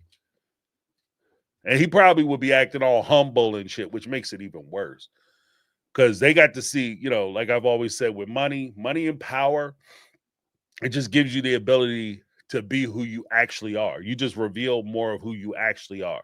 It doesn't corrupt you. It doesn't make you a terrible person. You just get to be the person you always wanted to be because you don't have the constraints that you would have if you didn't have those things. And I think that at the end of the day, he would have bit his tongue. He would have went along more with the program. And according to them, he would have been a better husband, but he wouldn't have been a better husband. He just would have been a better actor. He would have been a better person who was playing a role. He wouldn't have been a better husband. Because a better husband would make sure that he lives up to his responsibilities, whether he has money or he doesn't. If anything, the money just makes it easier for him to do the things that he would do naturally anyway. So if I go and my channel hit real big, or I make $1 million somehow, some way, or I hit the lottery or something, that just gives me the opportunity to be able to not have to worry about paying bills or paying for this or paying for that. And I will be able to spend more time with my kids and do more things with my kids and my wife and my family. I'll be able to take my other relatives and stuff on vacation, family members who I haven't seen in a bit. I get to take them places or go visit them and hang out with them. That's what money would mean to me. Right? But if you looking at it like, oh, money, if I got some money, if I got 2 nickels to rub together, dude, I'm wilding out. I'm bumping everybody. Forget that. I'm leaving my wife. Fuck them kids. Like, if that's what your mindset is, then when you get that money, it's not going to be a blessing. It's not going to be a blessing. And you're just going to do what he did. You're going to come up with a bunch of crap excuses. See, if you're a real hard case, narcissistic, sociopathic, psychopath, then you would come right out and basically say, hit that big money. Yeah, I'm not coming home no more, Christine. Janelle, kiss my ass. Mary, eat a bag of Richards, and I'm out. And that would be that. And you'd be going. Right? But if you are a wannabe good guy, what you do is you come up with bullshit reasons as to why y'all don't get along no more. And that'll be the reason why. Oh, you're not treating me with respect. You don't respect. I can't be with somebody who don't respect me. How am I disrespecting you? Just tell me I'll do something different. Well, I mean, that's the whole thing. If I got to tell you what to do different, and that tells me that you already don't respect me. You don't have it in you to respect me. I shouldn't have to tell you how to respect me now. You should already be doing it. And if you don't respect me, I can't be with you. It doesn't matter. What you're in is a situation where no matter what you say, how you say it, how you act, or what you do, he's already decided to leave. He's already gone. Mentally, he was already gone. And what we were able to watch over the course of the entire life of the Sister Wife show was a man getting to the point where he was physically no longer in a place he was mentally no longer at. He was no longer there mentally. That the wives knew it, that he wasn't dealing with them really anymore. He was already gone. He was already checked out. So what they were dealing with was just a physical form of him sitting in their house. But he was already over at Robin's house mentally and psychologically. His heart was over with Robin. They knew it. If we all knew it watching the show, I'm tired of y'all all putting that on me. It's the internet's blaming this, creating this fantasy that I preferred Robin. No, dude, we watched the show. And you're telling me if we know it by watching the show, I can look at the show and say, yeah, he preferred Robin. He's definitely over her house. He's saving up all his strength. And he going over there hitting her with all the power he can muster. Right? Because that's the woman he want to be with. He's enjoying himself over here. Your task. If I saw that and I'm just watching a show one night a week for an hour, 40, really, it's like 40 some odd minutes, 50 minutes, then definitely these women who live with him saw it. So, yeah, you aren't fooling anybody, bro. Sorry, not sorry. Let's get some super chats.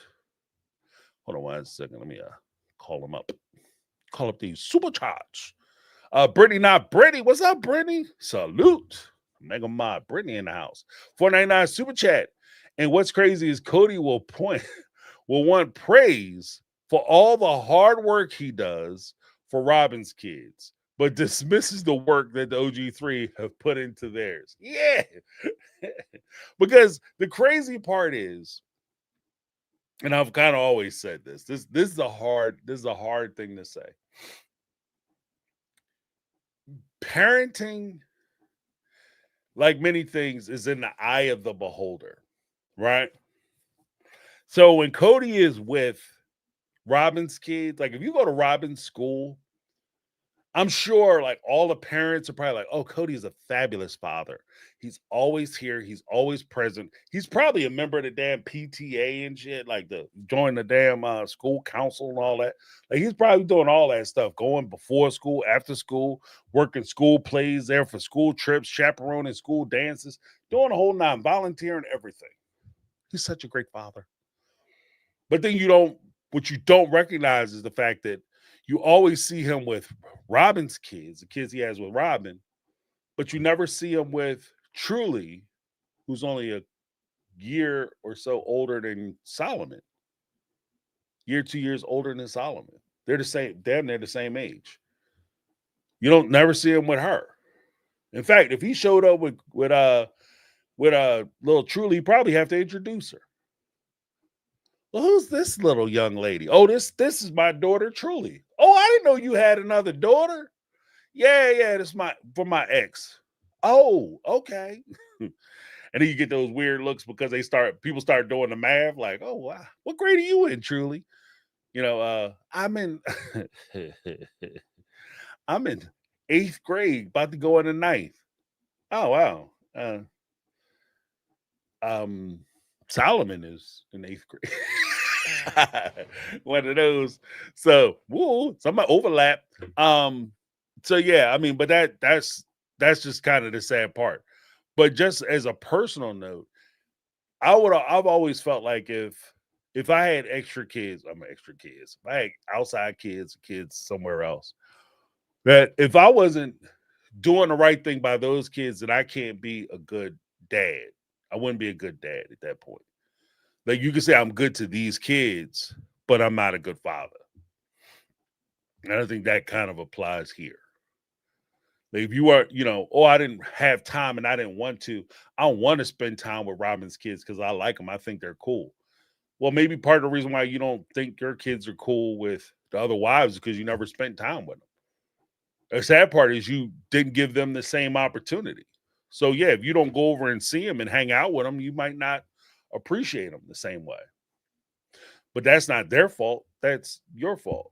You know what I mean? And whether you think, and here's the thing too, kids, and it was weird when Cody kind of talked about this. I have to do that video where I talk about this. Cody talking about like, if you can't love more than one person. Oh, try it. If you have kids, you can't love all your kids the same.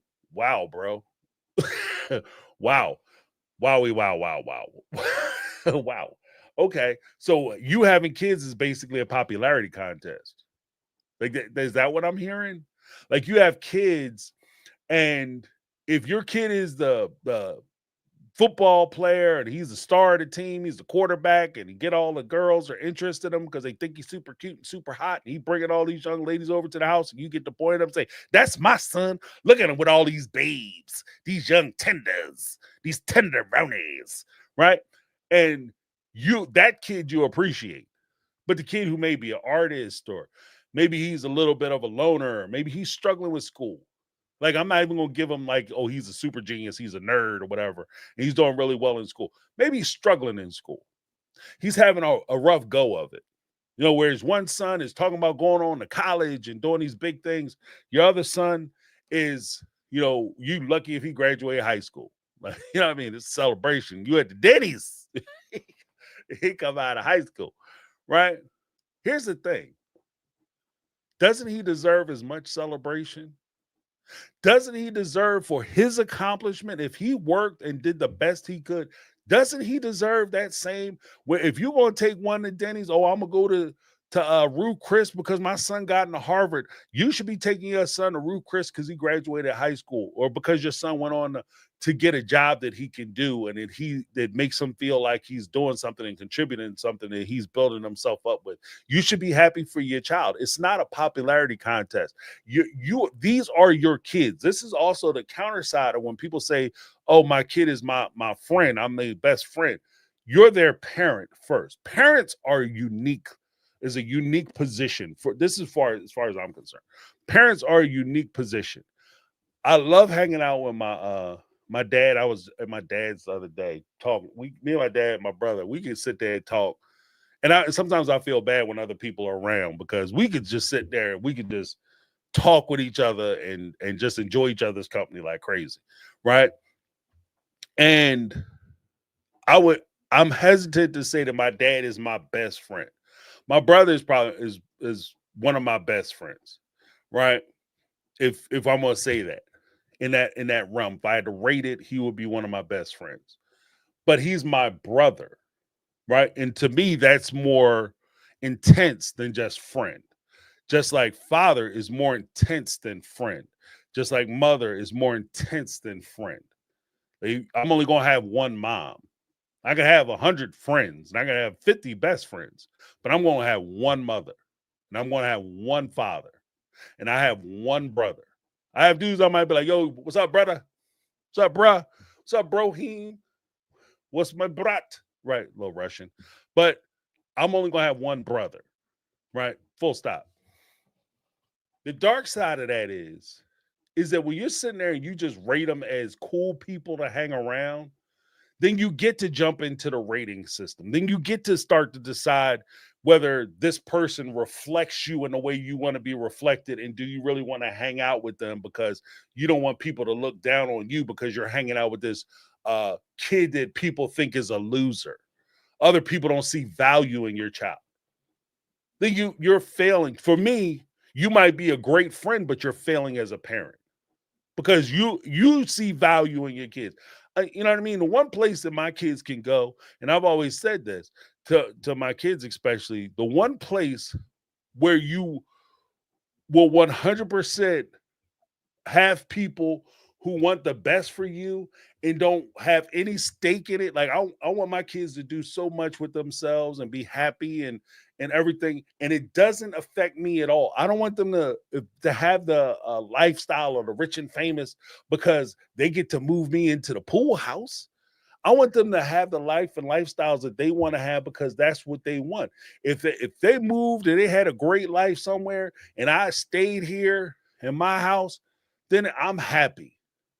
Well, I'm happy with my house because it's mine, but I'm happy, right? And that's what I want my kids to be. I'm happy with my stuff. I want to be happy with their stuff, right?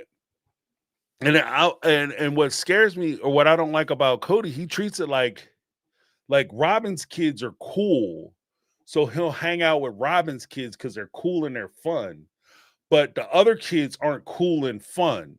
And in fact, they stopped being cool and fun after Logan, after Aspen, after Maddie, after Hunter, right? Those kids were the cool kids. Those are kids that he's sitting around worried about and mad that he can't be in touch with. And he's upset about they don't want to talk to me. But he's not upset that Peyton, who is a little off and a little awkward, you know what I mean? And that happens sometimes. I was a tall kid. That happens with tall kids sometimes. Like your coordination don't catch up, right? Right? I've seen that a few times. Like kids have like a growth spurt, and all of a sudden their coordination is jacked, right, for a little while. Big as hell, but they just, clumsy. Because he's not on an all-state wrestling team, he don't get no time. Garrison wasn't on all-state. He wasn't an all-pro athlete or all state athlete, letterman athlete, lettered athlete. He ain't getting any time. Then it pushes Gabe to try to become a lettered athlete, just like his brother Hunter. Because that Hunter, oh, he's going to trips. He's going to see Hunter wrestle. He's standing there wearing Hunter's, like if you've seen him like on the show, he's wearing Hunter's windbreakers from his teams.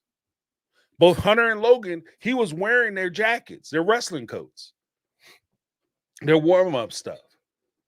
Right? But if he can't wear their warm-up stuff, he don't want to hang out with them. There was an episode where they were talking about, oh, he was supposed to spend like the day's time doing something with the girls, and he talked about how you don't get along with the girls and he don't never spend time with the girls because the girls weren't cool and he couldn't brag on the girls. And I have an issue with that. I got this another reason number 159 why James and Cody probably shouldn't go on a road trip together. Like, because it's just we just see the world different. We see from what I see on the show, our perspectives and ideas about family are different. Our perspectives on kids and what a parent's role is in their child's development is different. No, I don't have a favorite child. I love my children. I can't even say I love my children the same. I love my children differently because they're different people. And I try to give my kids what they need, not what I want them to have and what I'm willing to give them. I try to give them what they need. And I think that in Cody's perspective, he tries to give them the things that he thinks that they deserve. Oh, if you're a cool kid, if you're fun and I get along with your mom, then you deserve to have more of my time. If you're popular, you deserve to have more of me and have me around more. If you look cool or you're kind of cute, then you deserve to be with me so that we can all be cute together. I can't have a little chubby, porky kid getting up out of my Mercedes-Benz convertible. I can't. Or Cody actually reminds me of one of them dudes, don't want to pay child support, but he'll turn around and tell Christine, Mary, or well, maybe not Mary, but Christine and Janelle, because they had to save their grocery money to buy their kids clothes, that if they weren't wearing a certain level of clothes, designer clothes or a certain style of clothes, all of a sudden they weren't fit to go out with me. Why ain't he wearing this name brand tagged person's clothes? Why didn't he have on Jordans? Those shoes cost $400 a pair, Cody. I don't have $400 to put on his feet for him to be running around acting a fool. But I'm saying, why didn't you get him? I ain't going out with him with them Walmart shoes on, no Walmart grass cutters. We're not going out. We got to have on some Nikes or Adidas or something. I don't know what this brand of shoe is, right? And he said, okay, well, Cody, could you give me some money so I can go buy him some shoes? Well, I mean, I ain't really got it like that. Girl, that's your responsibility. You his mother. Bring it right back, Negley. You see that? You see how I did that?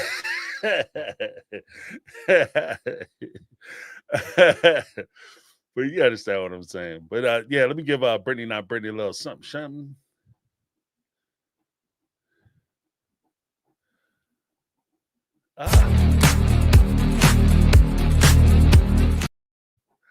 People are like, what is he talking about? We got Unlimited Lipstick. Janet, 279 super chat. Mad respect for shouting out war pigs, Jason. Somehow you just got to figure it out. You got to work it in a conversation every once in a while. That's awesome. Thank you so much. Thank you for recognizing the hustle. Appreciate you.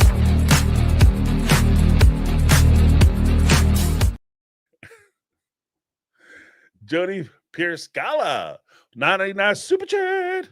I know this is not going to be a popular. Okay. But the ex-wives still choose to have kids. Oh, that's true. The adult history was already bad from the start. You can't tell me the gals didn't see this behavior. Yeah. And that's one of the things that, like I talked about that one song that I loved from guy named The American Poet, the DMX. It's actually on the Exit Wounds album. There's a guy who sings it or raps it, whatever. I don't know his name, but there was a part in the song where they were talking about abuse or mistreatment, and he had said, talking about on one side, a young lady was flagrantly cheating on her husband or boyfriend because, in his words, she saw mama do it whenever daddy went to work. So every time the dad went out to work, mom would have a visitor come by and check her temperature, right? And so when she got older, she did the same thing. And then it happened on his end when he was saying that, he watched men beat on his mama his whole life. So when I hit my baby mama, I thought it was all right. But if I'd have woke up and them dudes was gone, I would have known that all the hitting was wrong. Like, it's just the idea that it's not necessarily placing blame, but it's just saying that we have to recognize the power of example that we have in these situations. And unfortunately, you can give, in my opinion, in some cases, you can give kids the wrong idea by staying and insisting to stay in an abusive or oppressive relationship where your goals are not being met, your needs are not being met, your kids' needs are not being met, your kids are being ignored. And it's all okay because this is the person you promised to be with. So I'm going to just try to work it out. I'm not going to press him to do better. I'm not going to insist that he do better. And if he doesn't not do better, I'm going to leave. So from that respect, I see where Jody is coming from. And I think that that's a fair observation about the show. Like, and it's not necessarily saying you're horrible people because you subjected your kids to this, but it is saying, as we see that, we can take a step back and take the mental acknowledgement that this is one of the things that happens in these situations. And how can we move forward in a more positive way and maybe perhaps make different, if not better, decisions or choices? Because that's all it comes down to. It just comes down to choices. Like, I can't criticize somebody because I don't know what you were doing. It's easy for me to Monday morning quarterback football games or sit in my house on my couch and watch boxing or kickboxing, was something me and my brother and dad used to do all the time. Watch the karate fights. You sit there watching martial arts or whatever, and you telling a guy, oh man, what you need to do, you need to start slipping and make sure you counter. You keep your hand up, you just dip right, and you just come in real low, get 1, 2, and you just do it that way. And that way you got your hands up. It's easy for me to say that because I'm not taking none of the shots. That dude ain't trying to punch me in the face. So I get to I get to tell him everything. Bruh, it's easy. All you got to do is, it's easy for me to say that. So I'm not, from that respect, I don't want to pound them too hard for it, because when you're in it, you're trying to make the best decisions that you can. I'm just saying that these are things, part of the reason why I started the channel. These are things, and I always say like, oh, this will be an interesting conversation or be a nice discussion or something to talk about, because the best way for us to address things sometimes is for us to think about these things before it becomes an issue. This is what happens if you do any type of tactical training, military training, martial arts, boxing, any type of football or sports. This is what practice is for. This is literally what practice/training is for.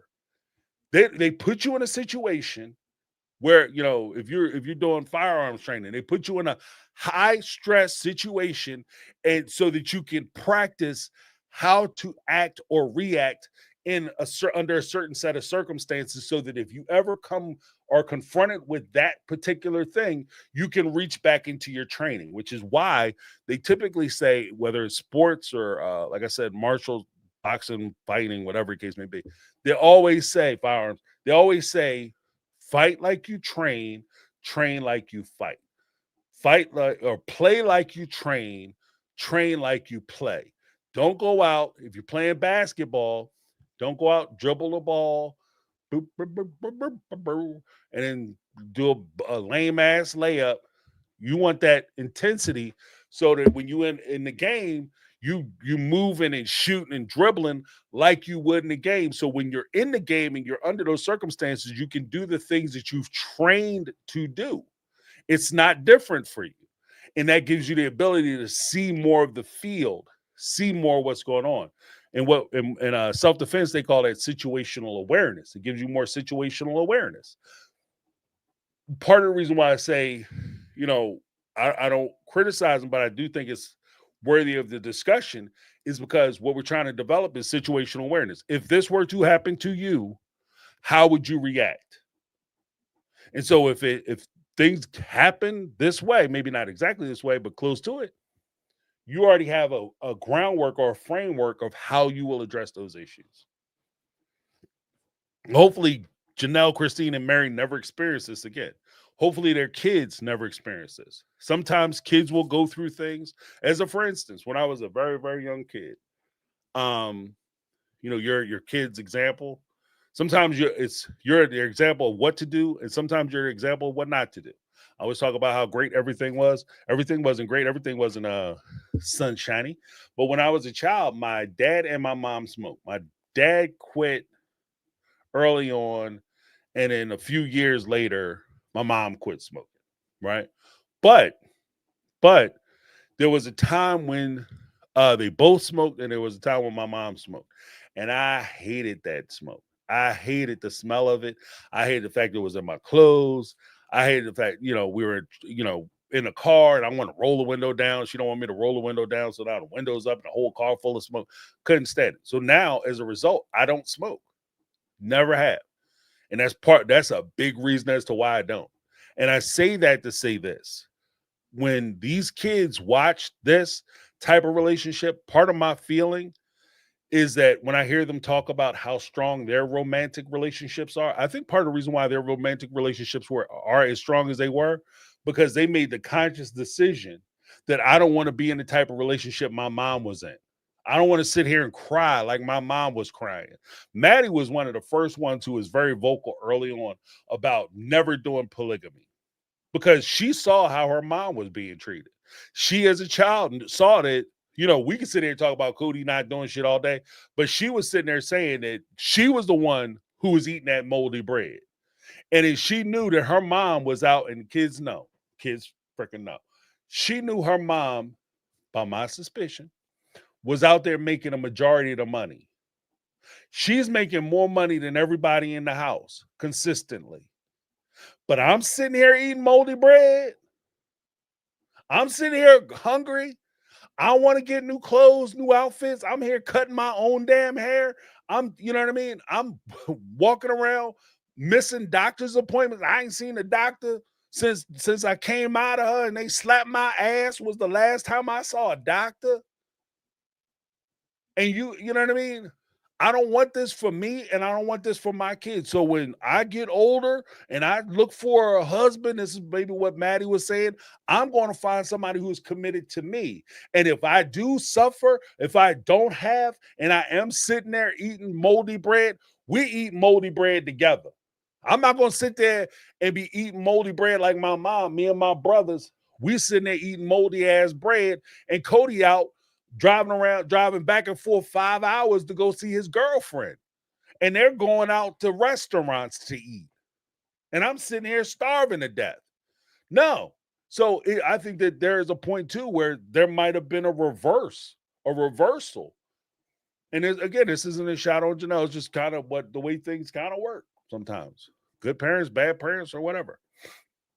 But thank you so much, Jody. Appreciate you. Let me give you a little something. All right.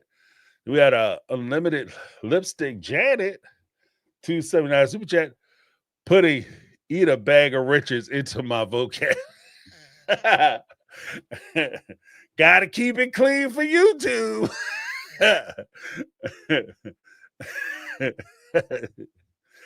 A bag of riches. Yeah, right. Sometimes I get a little crazy. I apologize for those who are less inclined to deal with my shenanigans. Thank you so much, Janet.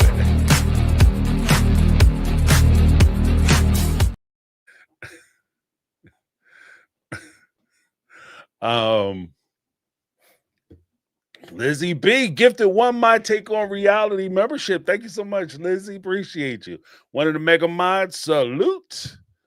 Let me drop a little something for you, Lizzie.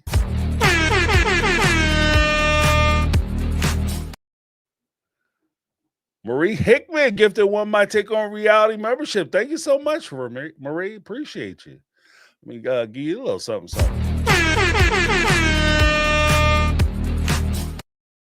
Oh, Negla 3 gifted one My Take on Reality membership. Thank you so much, Negla. Appreciate that. Thank you.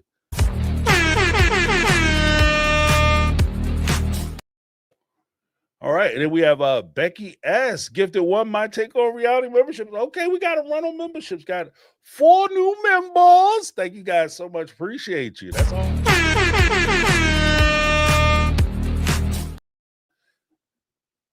And I will be dropping those. Like I said, check for tomorrow on a membership group.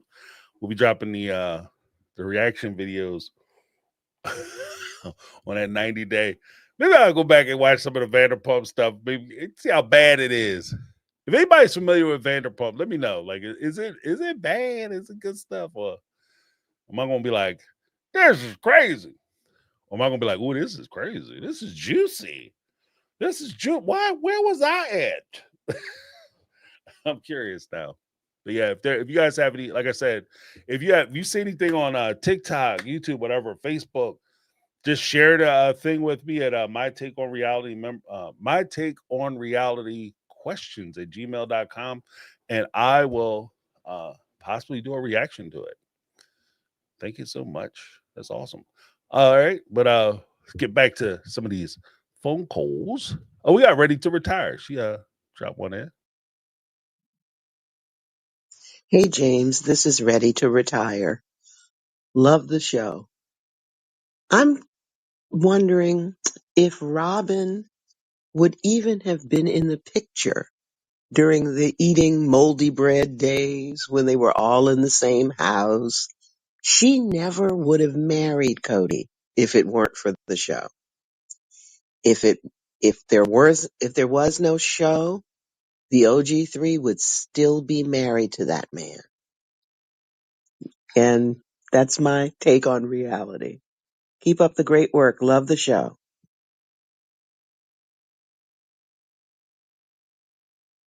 Yeah, so nice I had to play it twice. But yeah, 100%. As I stated earlier, I 100% agree with that statement. Would Robin be in the family if they were sitting there and they had moldy bread on the menu? She would have been gone. Robin would have been gone. She would have said, "Yeah, I'll take my moldy bread to go," and she would have got up and left. That would have been a wrap on that. First time they would have sat down and instead of them trying to figure out how to go to these high price places, and my kids only eat the best. My kids have to have their own personal rooms. I can't have them in sharing rooms with anyone. The second they sat down and they was stacked up, all her and her kids was sharing a room in Janelle's house. And then you sit down for dinner and they got a can of Chef Boyardee and they busting that can open and you got like SpaghettiOs or some shit. Oh, she is gone. She is gone. I'm not even talking about the moldy bread moments. I'm talking about straight up SpaghettiOs. Or they get the old school Spam out. You know what I mean? They bust that Spam out. They cut that shit in the strips and they throw it and they fry it up. And then all of a sudden you slap some bread out. Be like, would you like some condiments? Robin would be like, no, I'm going. What is Spam? That's not ham. No, it's Spam. We got bacon flavor Spam. We living the life, y'all. We splurging. Robin, you would have went outside and you would have saw Robin doing some hard braking.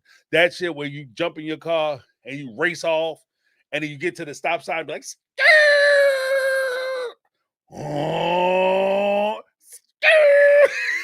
all the way down the street. She'd have rode her ass right back to St. George, 5 hours away, no stops. Mommy, can we stop and get something to eat? Girl, you can eat at the house. And she would have been gone. And then, of course, you'd have got on TV, be like, well, what happened between you and Cody? Things just didn't work out. We did our best. I didn't really get along with the sister wives. I figured out polygamy wasn't for me. Or she might do what she's setting up to do now, or what she did to her previous husband. It was dangerous there. I didn't feel safe. Cody was too volatile.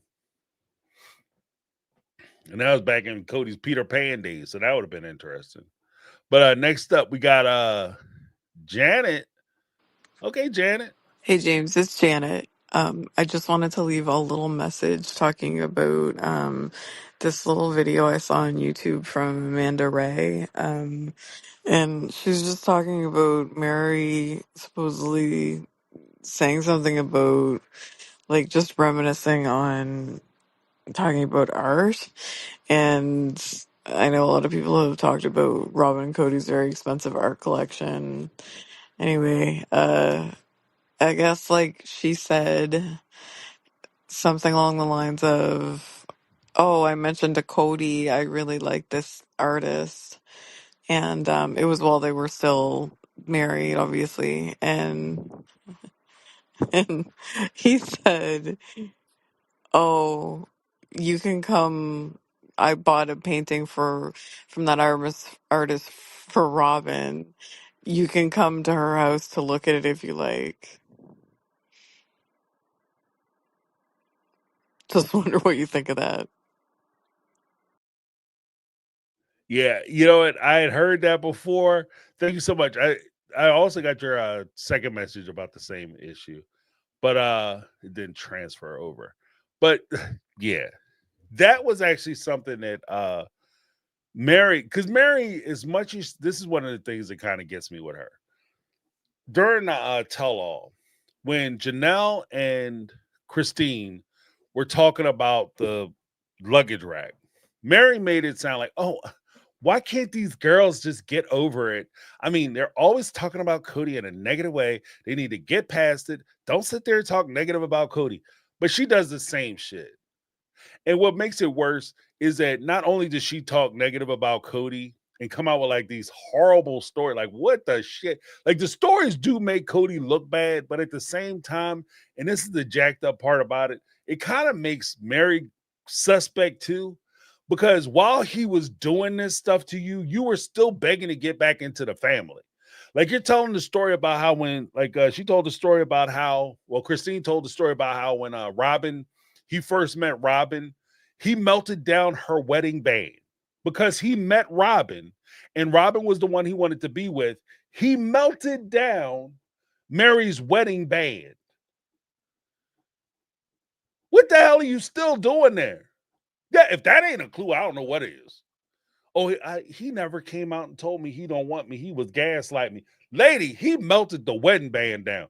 If I take my wedding ring off and I chuck that shit across the street, that's pretty much a strong indicator to my wife that we are no longer together. If I come back and I see my wife's wedding bands on the sink, I think it's safe for me to assume there might be problems in Kansas. We are not in Kansas no more. There's issues and on the farm. Okay. Now I might wait. I'm not gonna run right out and go, oh, okay, I guess I'm free. I will wait to hear like, oh, I was washing my hands. I didn't want to for some reason I took my rings off, whatever. Okay, maybe. But if I found out you took that shit to a jeweler and you melted it down, what are we doing? Then she told the story about being in Vegas. And this again this is how bad Cody was to me story. We moved to Vegas. As soon as we get to Vegas, in the rentals, after he made you move from a place that you guys were all comfortable in Lehigh, you moved to Vegas so that Robin could be closer to her family. And he tells you when you get out of the big vacation rental into your own house that he's going to make you suffer because he suffered for the last 15 years or 20 years. So he's going to make you suffer for the next 20 years. That's 40 years of my life that I'm going to spend with somebody who wants nothing but bad shit for me. I'm going to put it where it is. You want the worst for me, and I'm going to spend 20 years with you you messed up, Chief. You should have never told me that. you just, bruh, You did a B movie monologue. You are monologuing. After I take this, the dolphins will rise again, and they shall cry with lasers on their back, because we're going to raise the waters up and drown everybody. And the dolphins, if you don't drown, the laser dolphins is going to get you. And the only way to stop it is if you push this button. Okay, boop. You talk too much. You should have just did it, right? But if you tell me, like my wife came to me tomorrow and told me, I'm going to make your life hell for the next 20 years. I bet you won't. I bet you won't. I bet you won't. Because I'm leaving today. Yeah, I mean, apparently I'm late for that train. I'm leaving on a jet plane, don't know when I'll be back again. Gone. I'm out of here. What are you, crazy? So she told that story. Then I do remember her with Jen telling the story about how she went to, this was during one of their little podcast interviews. She told the story, my nose running. She told the story about going out with Cody on their day, because each one of the wives got a day. So Cody was out with Mary on their day. They go, he's like, oh, let's stop into this art thing. They go into the art gallery, and there's an artist that she likes.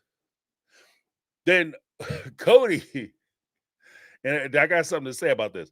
Cody goes up, whips out his card, and he's paying on this painting that he had. I guess he did some layaway shit, right? Like the Kmart blue light special layaway. He paying on this painting. And Mary's thinking that he's getting this painting for her because she's made it evident and clear that this is her guy. She loves his work and she wants his paintings or whatever.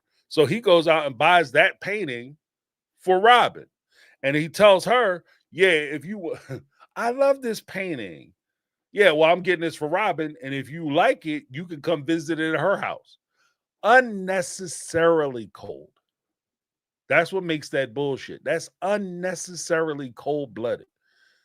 That was unnecessary. You don't have to do that. You just kicked her in the teeth just because you could. So no. Yeah. We're not doing that again. But that's also reminiscent of something that he did to Christine, because Christine also has that same story. Cody took her out on her anniversary. They went into a record store. For those who don't remember, or those who don't know, you youngsters, they used to have these stores called record stores where they used to sell records, music. Not CDs, not MP3s or MP4s, MP3s, but records, like vinyl. But they went there and she bought a CD. And he bought a CD. It was from somebody she loved. She raved and talked about how much she loved this artist. They get in the car. I think it was on her anniversary too. They get in the car and she said, "Oh, you want to play my CD?" And he said, "No, I got this for." I think it was for Mary at the time. It's probably for Robin too. They just changed the name because it would look bad. So he has a history of doing that kind of stuff. And again, I think that goes back to like the thing we were talking about before, as far as like how he puts each woman on notice and keep them on the line, because you just do something that they would want you to do for somebody else, and at the same time they get to sit there and watch another person have what they want. So for instance, if I love ice cream, and my favorite brand of ice cream was mint chocolate chip. It's not, but it was mint chocolate chip. And I love, mint chocolate chip is real. Well, I guess butter pecan. I like butter pecan, right? Oh, I love butter pecan. I want some butter pecan. We go to the local fresh dip place where they actually have ice cream. They dip out some butter pecan. They put it in the waffle cone. Oh man, you done got it on the waffle cone, player. Oh, that's just the way I like it. Now put something else in it. They make it just like I like it. And then you turn around and give it to my brother. And if I'm a kid, I go out with my mom and dad and they buy this ice cream that they know I love, and I definitely would want if they gave it to me, and they give it to my brother. The craziest part of that is when they look me in the face and tell me I shouldn't be jealous. That shit is the craziest part of this, like these types of relationships. You do the thing that you know I want, give it to somebody else, and then tell me not to be jealous or feel any kind of way that you're doing the thing I want for somebody else. I'm not supposed to have no feelings about it. That's crazy. That shit is crazy. But I did hear about that story. And I think, again, that's one of the things that, Mary, you knew what it was. You needed to worthy up. You needed to worthy up at that point. Because he was treating you bad, girl. But he does that kind of stuff all the time. And again, I think it's just a way for him to just kind of smash him, treat him bad. But next up, we got Ty. What's up, James? Ty here. So I have a question for you in regards to the video that you posted yesterday about Cody and Robin cooking books, Mary coming in with her accountant to prove that she was actually contributing her right amount. I don't quite understand how the money was dispersed and put into the pot, but what would have been the repercussions or the rebuttal if Mary had asked for the same information from Cody and Robin to see how everybody aligned? Why was this a meeting only with Cody and Robin and not all of the sister wives? That's the part to me that kind of makes me wonder, like, this was always just some type of grift, or they were actually genuine. It was always, really to support Cody and Robin and their desires, and that's what he really wanted. He didn't want we speak about this family unit, but ultimately he wanted to live the dream with his favorite wife, Robin, and have the other wives worship them or bow to them or provide for them so he could have the lifestyle that he wanted. I just wanted your thoughts. Thanks. Awesome. Ty in the house. I'd say, I think you hit it all on the head. Like, at the end of the day, it's all about the money. When they go to Mary and they ask for the money, the crazy part is that, especially if you have family members who start pulling away, right? And I'm not sure when they went and she had to establish it. I wouldn't have done it. That'd have been too much. That'd have been a bridge too far. If I say I'm giving up money already, especially for somebody who I'm not sleeping with, because Cody wasn't even sleeping with Mary at the time. Let's be honest. He wasn't even throwing a nut. So I ain't no way in the world. What's in it for me? Shit. Yeah, ask me these dumbass questions. But he comes out and he does it that way. I think part of the reason is twofold. One is to establish dominance. He comes out with Robin. Robin plays herself like I speak Cody and all that bull crap. So now that puts her in a position where she's justified in being there, and because she's interpreting for Cody, because he's too straightforward and he just speaks his mind. He doesn't have a filter.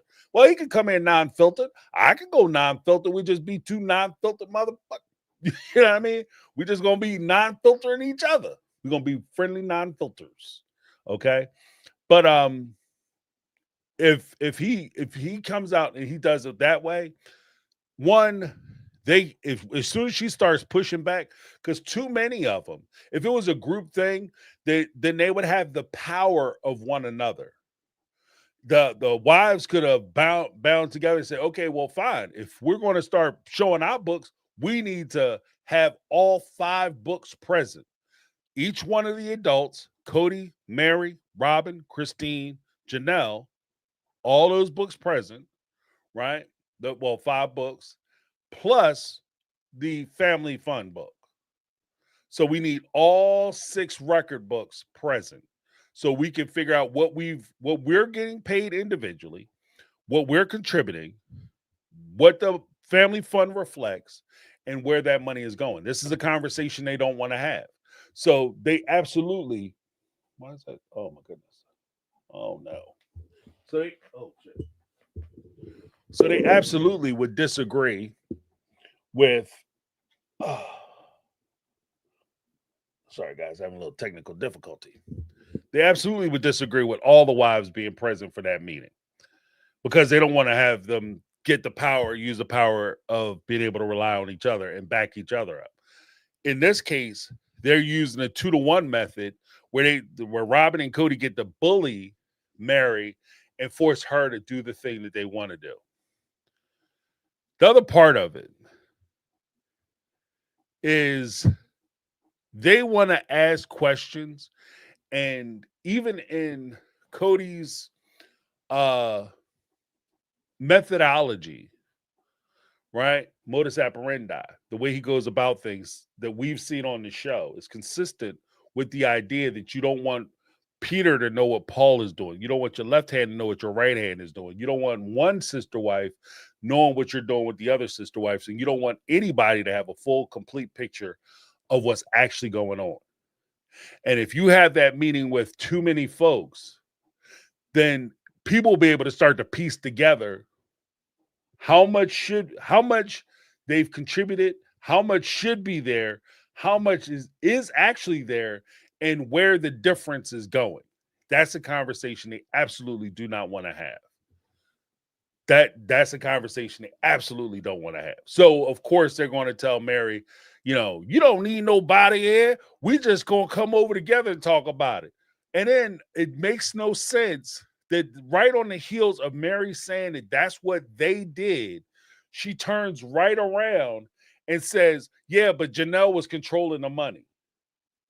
Why would Janelle come over there and ask you how much you're giving? Unless, of course, and this is maybe what I kind of suspect, when Cody and Robin came over, they threw Janelle's ass under the bus in this way. They come over and they say, yeah, we noticed that the damn family fund, because I have access to the family fund, Mary. I, Cody, have access to the family fund. And I'm here to tell you, that damn family fund, yo, that shit is coming up short. Can I tell you, that family fund is coming up short. I don't know where the money went. Janelle is doing something. So here, let's get this evidence because I want to see what you make and what you've been contributing to the family, because I need to confront Janelle about where this money is going. And because, bills aren't getting paid. Did I tell you that, Mary? Bills aren't getting paid. We have family debts that aren't being taken care of. Yeah, the debts that him and Robin are running up, Janelle refuses to pay. So those bills are going unpaid by the family. So we need to figure out what's going on, Mary, because it's my understanding we have plenty of money, especially as we're looking at Cody Pass and paying that off. I don't understand why we don't have the money, Mary, because I think Janelle is doing something with it. So because we don't want to blame you when we have this meeting when we talk to Janelle, let's take a look at your books. In fact, let's get your CPA here. I can see that being a conversation, guys. And Mary's too bitch shit to sit there and say that that's what happened. If that's what happened, tell that story. I'm trying to protect Cody. I don't want to say nothing bad about him and Rob because I'm trying to be their friends. I want to be civil. If it's what happened, it's what happened. Just be a truth teller. The only thing you owe people is the truth. You don't owe them your lie. You don't owe them, more importantly, you don't owe anybody your integrity. So if it's the truth, tell the damn truth, especially if your lie, if your omission, maybe it's not a lie of commission where you're sitting there participating in a lie, but it's a lie of omission because you know the truth, but you're not saying it. You're allowing Janelle to take the heat and take the blame for stealing money from the family because you don't want to say something to compromise your relationship with Cody and Robin. Then that calls into question your integrity. If that's what happened, say that's what happened. If not, come out and say, James, you full of shit. Cody and Robin didn't blame it on Janelle. They said that they wanted to know how much money I was kicking in because they didn't think I was living up to my responsibilities. In which case, I would respond and retort, if that is the issue, how then do you make the leap to say that Janelle is controlling the money? If the two people come over and make you get a CPA, pay a CPA, they make you pay a professional to come over and tell them the thing that you've been telling them the whole time, but you also want me to believe that they don't have any power, they don't have any control, they have no say, they aren't controlling anything, but you hired somebody to come over and explain to them what you're doing? That shit makes zero sense to me. And if somebody could explain that to me, why you would do that for two people who aren't making any decisions, I would be glad to hear it. But as far as I'm sitting here right now, that makes zero sense. What makes more sense to me, if I'm giving Mary the benefit of the doubt of not knowing that Janelle, what role Janelle played, is that Cody and Robin told her that Janelle was basically stealing money from the family fund, and they wanted to get proof that everybody was contributing a certain level of money, and the family fund should reflect a higher account balance than it actually has. That would make sense for why you would blame Janelle. But if they didn't do that, anything short of that, it makes zero sense that you blame Janelle. And shame on you if they did that and didn't give, and I'm giving you a lot of grace here, Mary. Please take it. Please understand that's what I'm doing. If that's not what happened, then shame on you for participating in that lie and making his lie seem credible. Because that's the problem that I would have. You're making his lies seem credible.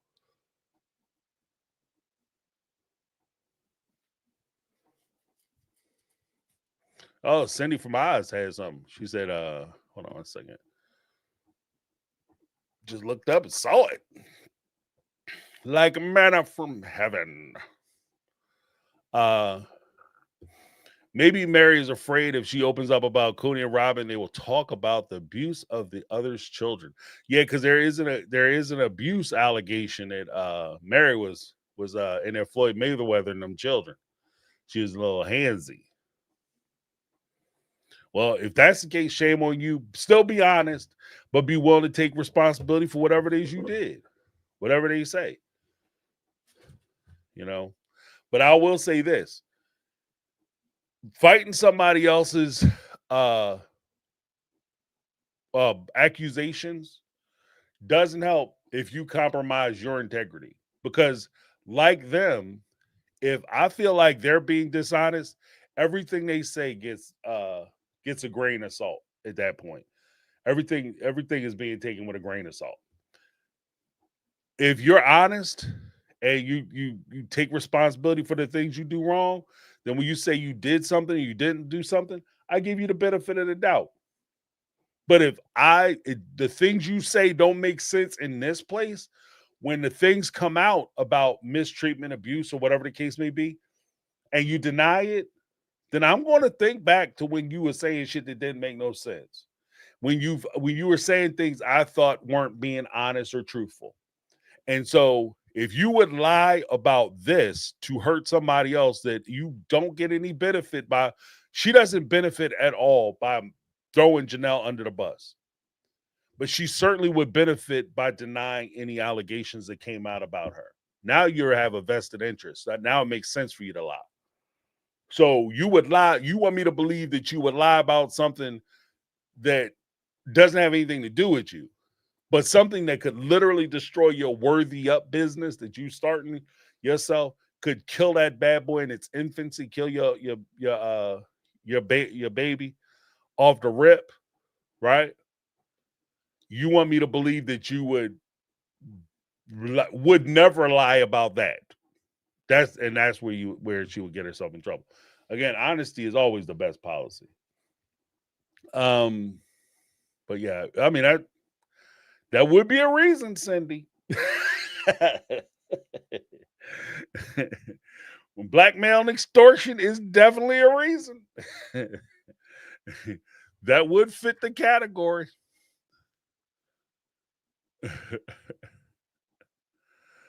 Oh man.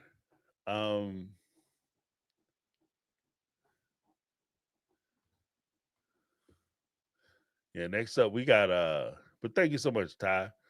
Next up we got Tanya Kata. Hey James, Tanya Carter. Um, so I'm watching an old episode and I'm just watching like the how sad Christine was and how, her kids were not getting along and her whole house was just in an upset over, they're at the cul-de-sac and you can just see how Robin coming into the family and her kids taking front and center is just completely destroying everyone. But Christine's house in particular is just really in an upset, and Cody just never wanting to be there because if he can go to Robin's house where there's a honeymoon going on 24/7 and the nanny's over there keeping the kids out of the way and out of their hair, why would he not want to stay over there, instead of go to Christine's house where he actually has to do something? And it just pisses me off because I'm thinking like, dude, like this is the life that you chose. And as a husband and a father, you need to be at your other wife's house fixing your marriage, getting in your kids' lives and making sure that everyone is happy and mentally healthy and physically healthy. Like instead of running away to Robin's house where it's the land of no problems, which you always talk about. I don't know. I'm just watching it and I'm so disgusted at him. Like the lack of being a man, that I have zero respect for him. Like that is not a man. You run away from being a husband and a father. Like get real. All right. Yeah, Miss Kata. Yeah, Tanya Carter is 100% right. Look, I'm gonna say this right off the rip. I'm just gonna be blunt about the whole thing. I'll be blunt. Maybe because I'm tired, I'm just my headspace. When it comes to this situation, if you're in a relationship and that relationship isn't working out, you don't get medals for staying in a bad situation. You don't get suffrage points. Okay. But if you made a commitment to these people and you're going to change their lives, fundamentally change their lives, you're going to upset the apple cart. And whether you consider yourself, well, I never left them, I stayed with them, I never left, so therefore I'm a good guy. No, no. If you're going to stay, stay. But staying in the relationship means that you fully participate in the relationship. It doesn't mean that you physically never leave. Oh, I'm staying in a relationship. I'm gonna stay in my marriage, but when my wife's away, the James will play. I'm gonna go out to the bar. I'm gonna go out to the club. I'm gonna go hang out at this one and that one's house. I'm gonna go do my thing, and then I'm gonna come back, and then I'm physically going to stay because I never left. You did leave. And by you staying, it implies that you're going to do the right thing by the people that you made the promise that you were going to be around for. When you go and take your marriage vows, you don't stand up there and say, a promise to be faithful for till death do you part, in sickness and in health, for richer for poorer. You don't give that and say, and I'm going to stay physically. What that means is inherently, no matter what your vows are, there's an inherent understanding that you are giving your word that you're going to be present, that you're going to put your best effort forth to make this relationship work. And if you find yourself in a situation where this relationship doesn't work, because I'm gonna give you an out, Cody. I'm gonna give Cody an out. If you found that you were in this relationship and this relationship didn't work out the way you thought it was supposed to, or you actually started another relationship with Robin and you realized that, wow, this is what love feels like. This is amazing. I'll take this every day. This is doing me right. Like, this thing got me buzzing. You know what I mean? That love so good got you buzzing, right? Then you owe it to your partners. You owe it to your partners to keep them apprised as to what's going on with you. You owe it to them to go to them and say, I'm leaving. I ain't coming home no more. It's done. I found this woman. I'm gonna be with this woman. You said it was okay, Cop out. But this is what I decided to do. And you let them know that you're not gonna be around. But you don't drag them out for another 15 years, pretending like you're still there. And then when they say, Cody, you're not here, you tell them, no, you crazy lady, I am here. You're out your mind. I don't know what you're talking about. Well, you're never at my house. I'm always at your house, you insane person. Why I gotta be crazy? Why I gotta be crazy? So to cover for you breaking your word. Again, this sticking word, I think, is gonna be the word of the evening. Integrity. Integrity. This is the part of integrity. This is a part of having character. If you can't do it, it's not going to work out. You tell them it's not going to work out. Now, here's the other part of it, though. Because with your marriage vows, your commitment to that person, that is based on how you feel. That is based on your emotions. That's based on your level of love. That's based on your commitment and where you are as far as your mental space in that relationship. The one relationships that the one or I should say several in his cases, but the type of relationship that is non-negotiable, that is your relationship with your children. That shit is non-negotiable. Your decision on those kids was when you decided to lay down with your paramour. That was your decision on those kids. Once those kids are here, they are your responsibility. I don't give a shit how you feel about it. I don't care. I don't care how you feel. Oh, I want something different with my life. That's too damn bad. Make it work. Okay, because these kids need you. And you have responsibilities to these children. And you should have taken that responsibility serious. If you want to be a man, you want to be a man's man, you want to be an example. He's so worried. And here's the craziest part. I'm little, like I said, maybe I'm on one tonight. I don't know, but I'm gonna say something in a way that I probably have never said, and I've never heard anybody else say it. He desperately joined this show because he wanted to be the standard bearer of what a polygamous man was. Before you become the standard bearer of what a polygamous man is, how about you become the standard bearer for, or the best example of what a good father is? How about you become the best example of what a good husband or partner is? Instead of worrying about how I feel about polygamy, worry about how you taking care of your family. Oh, well, you guys, I want to show the world what polygamy is like. Show me what it's like to see a loving, caring father on TV. That's what I want to see. I want to see a guy who would do anything for his kids, not say he would do anything for his kids, or tell stories about, how you got a Tango and Cash up in the glove box, and if anybody try to touch one of your daughters, woo, there's gonna be some slow singing and flower bringing, son. That's some shit to say. But how about being there for your kids? Doing the things that are necessary that your kids have the stuff that they need. Not the things that make you look good or make you look cool or a nice, fun story to tell and you get to brag about, oh, I got 18 kids, y'all. You know I'm fertile. Ain't that incredible? You know I'm a playboy player. 18 kids, 4 wives. You know I'm doing it. And ain't taking care of none of them. Like that, like the world is full of people like that. Everybody knows a dude or a young lady who is irresponsible. We'll say it that way. That's not a superpower. It's not a superpower. I could have look. I could have 30 kids running around. Anybody could. Okay, I'm relatively certain. I haven't tried this. I haven't experimented. Definitely no interest in it. But I'm relatively certain I could make a child today if I so chose to. I could make a baby today. I think my wife's eggs are still good. I think she's still up.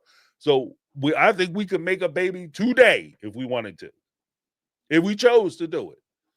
But making kids is not a superpower. Taking care of those kids, being there for those kids, and nurturing those kids, developing those kids, and making yourself available to your children. That's when you're your child superhero. Cody likes the kids when they're young because then they get to fantasize about you beating up Superman and Spider-Man and Incredible Hulk and all that fanciful stuff. Be your kid's hero when you get older. That's harder. And you know what that requires? It doesn't require you to have super strength, super hearing, ability to fly, ability to teleport, invulnerability. You know what it requires? The superpower of being present. And unfortunately for him, he hasn't mastered that superpower. So therefore, when you talk about all the wonderful things you did and how manly man you are because you made a bunch of kids, like I said, a kid can make a bunch of kids. You can have a kid at 16, 17 years old. He could have 14 kids, 15 kids, 18 kids. He could have as many kids as he could have partners. And people will keep choosing to sleep with him. That's the only limitation that some of these young bucks will walk around with. They just can't get enough women to give them, turn their wombs over to them to make babies. They would if they could, but it's not a superpower. Nobody is sitting in awe of a guy. I'm not going down to the offices or whatever, the county offices, and sitting there looking at the guys walking there talking about they got 6, 7 kids they not taking care of. Whoa, you're amazing. You had 6 kids with 6 different women? Whoa, you're the coolest dude I ever saw. That's amazing, man. Nobody's doing that. Nobody's high-fiving. You don't have nothing to do with them? No, player. You know I don't even pay child support.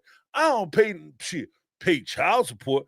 I don't even pay them kids attention. Like, there's nobody saying, you're amazing. They throwing a ticker tape parade. They throwing up rainbows, and all of a sudden you got little people walking out just throwing up confetti. Like, that is not a thing. It's not a thing. So when I'm sitting here listening to dude talk about, all that he's done and all the commitments he's made, and then I'm listening to the kids talk about they never see you, they never dealt with you. The wives talk about they never saw you, they never dealt with you, and you only dealt with one wife and one set of kids. And you talk about all the sacrifices you made to love them. What the sacrifices were you doing? The bare minimum of kicking them a couple dollars and denying yourself money because you had to take care of your kids, and maybe they were able to finagle a few coins out of your dumb ass? Are we serious? That's what we talking about? What?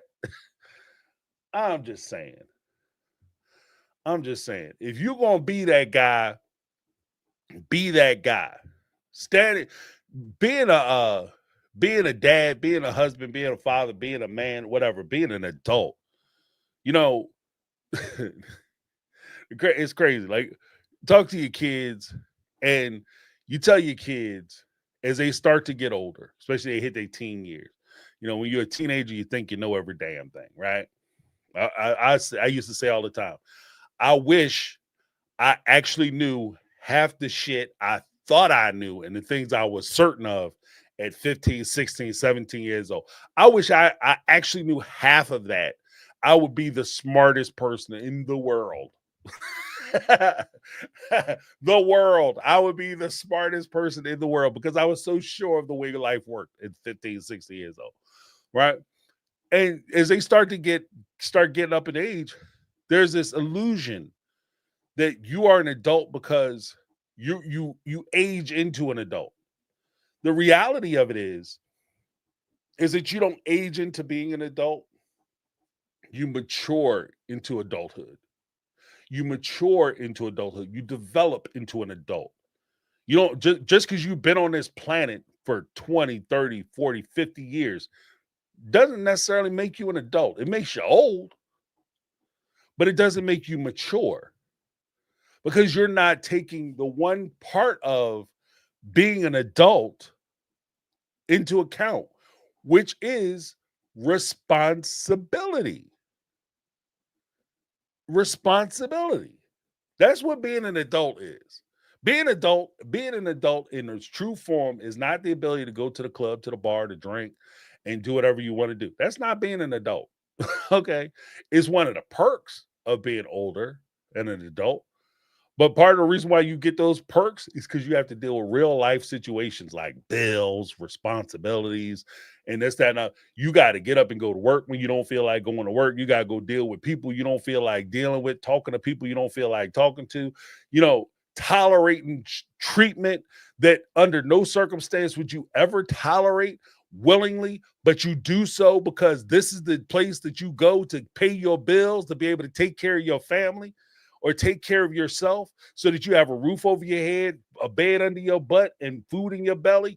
In order for you to do all those things, you have to tolerate this asshole walking around with all kinds of crazy demands and stupid sayings and want to have dumb conversations. You have to tolerate that because you have responsibilities. That's being an adult. That's being mature. Being mature is not, I prefer this child because they're fun, but I'm going to ignore my other kids because they don't make me look cool. That's not maturity. Those are mine too. But Tanya Kata, Miss Kata, has another phone call. Let's check it out. The other thing that I'm noticing in this episode, he's leaving to go somewhere. I don't remember. Who gives a shit? And he he's saying goodbye to the kids, and all of like the OG 13, they're just like, they cannot get to their father to give him a hug and say bye because Robin's kids are all over him. I mean, they're just like hanging on him, dripped on him, like kissing him on the mouth. It's really a very uncomfortable, cringy scene. And I'm just like, first of all, how are these girls feeling comfortable kissing him on the mouth? Like, his own biological daughters don't do that. But then on top of it, like, his own children can't even get in to give their dad a hug to say bye because Robin's kids like will not let them get in edgewise, you know? And then Robin's just sitting there smiling, like so pleased that her kids are front and center and getting all the attention, and the other moms are just standing back like smiling too. And I'm just like, as a mother, I would be pissed off. Like, who the fuck? I don't know. Like how Christine and Janelle and Mary just sat back. And it's one thing to allow yourself to be treated like shit, but it's another thing to sit back and allow someone to treat your children like that. It's like, for me, you can get away with a lot more things done to me than to my boys. Like, I will freaking rip somebody's face off for my kids. So I don't know that. Ugh. But the Yeah, actually, thank you so much, Tanya. Appreciate that. I get you. I feel you. Because you know what? It is one of the last things you said is that, you can tolerate people treating you a certain kind of way. I'm in that same camp. Like, I can tolerate a lot of foolishness. I can tell, it doesn't, sometimes it doesn't even register for me, right? I can put up with so much craziness, it doesn't even register. But what you're not going to do, where I have no patience, I have very low patience. I won't say I have no patience. Where I have very low patience is if you're doing something to one of my kids or you're talking crazy about my kids. Like, it is what it is. And with regard to, I think I remember the episode you're talking about. Cody, like the Robin's kids, I think felt the pressure to be front and center in that situation because one, it's an exploitative thing because one, every kid wants to play with the toy that the other kids want to play with and can't. And in this case, they had access to Cody where the other kids didn't, but wanted to. So they have that one up on them. But then at the same time, the twisted part of it, especially because they were calling Cody dad and daddy so early in their relationship. Like, and I think Janelle said, oh, it's normal for polygamous families to get, couples to get married like within 2 months. But if they have kids, that means that you have the kids calling this stranger daddy within 2 months. That's crazy to me. That shit is crazy. You know what I mean? So, but there's also that pressure for them to be the perfect kids for him. So the same way Robin is trying to be the perfect wife, she's going to encourage her kids to be the perfect ideal kids that are like, I'm better than the wives. This is Robin. I'm better than the OG3. And the kids have to be better than the OG3's kids, OG13, right? So there's added pressure there too. And the way that they show that is through, unfortunately, because especially as you lack of maturity, you don't realize that showing someone how much you care about them doesn't mean that you always have to throw your arms around them and put your mouth on them, right? That's something you learn early on, like early on in life, but you don't learn it at like 6 and 7. This is typically something you mature into. You understand that you don't have to every girlfriend, just because this person is your girlfriend, right?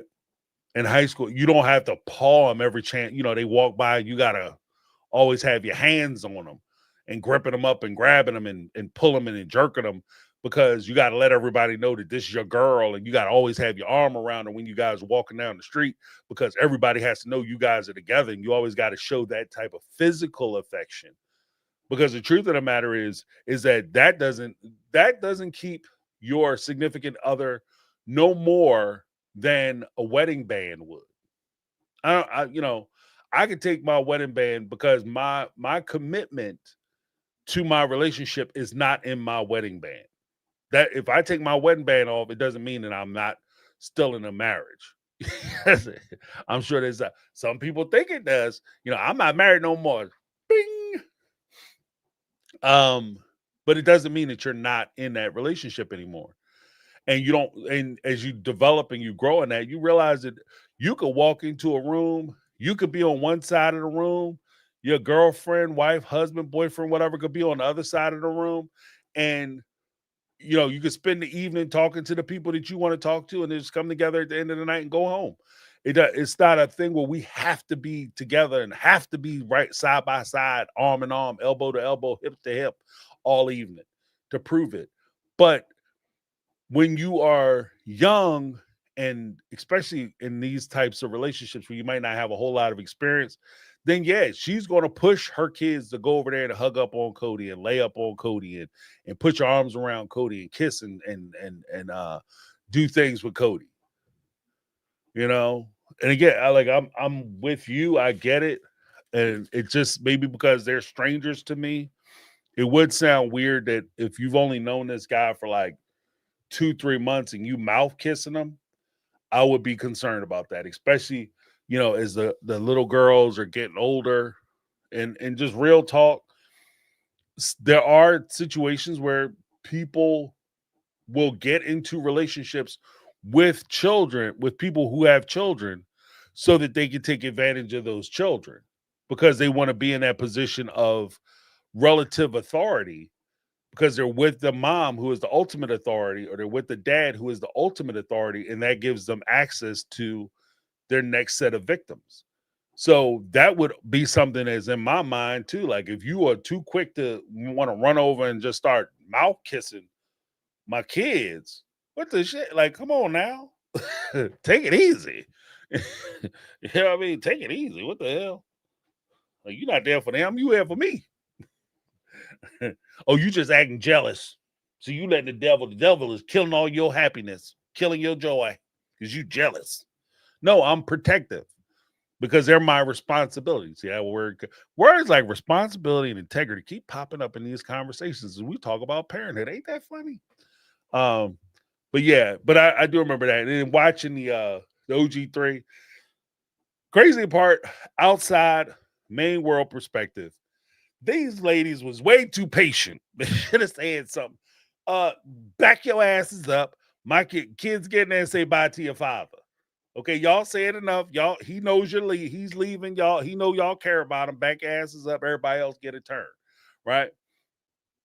But they were also taught in their religion that they have to be passive about it, and he has to make the choices and the pressing. And if they press, then it could be perceived that they're being jealous, which means they're disrupting and upsetting the family, and they're wrong for that. And that's one of the crazy things too. So I don't know. Yeah, I went with you, Andy. Man, you shouldn't be mouth kissing. Like, ugh. Like, especially look, in this family, where they got damn cold sores popping. Y'all got cold sores busting. Let these kids have a chance. Let these damn kids have a chance. You mouth kissing them and you know you got that on your mouth and you having a flare up. Take it easy. You know? Especially if you know you got it, then you can't, it's hard to explain to a child that mommy and daddy got a flare up right now. That Valtrex ain't working. I think it's Valtrex. Valtrex ain't working. They got they got some stuff popping, so you can't kiss mom and daddy. During this time to this time because we could make you sick. So if that's the case, you need to just not do it and show that restraint. But again, that's you being mature and being responsible for your actions and how you deal with these kids, as well as having the integrity to make sure that you don't make somebody sick because you either too embarrassed or too Fruit Loop stupid to tell them to not mouth kiss you. Just saying. You know what I mean? Yeah, but give these kids a chance. Don't let, just because you got it don't mean we got to have it. Just saying. Just saying. Let me go through the super chats and then guys, that will be the Rapid Dapple. Little Rabble Dabble. Little Scrabble Dabble. Oh, we have a super chat from Unlimited Lipstick Janet with 279 super chat. Bander P. The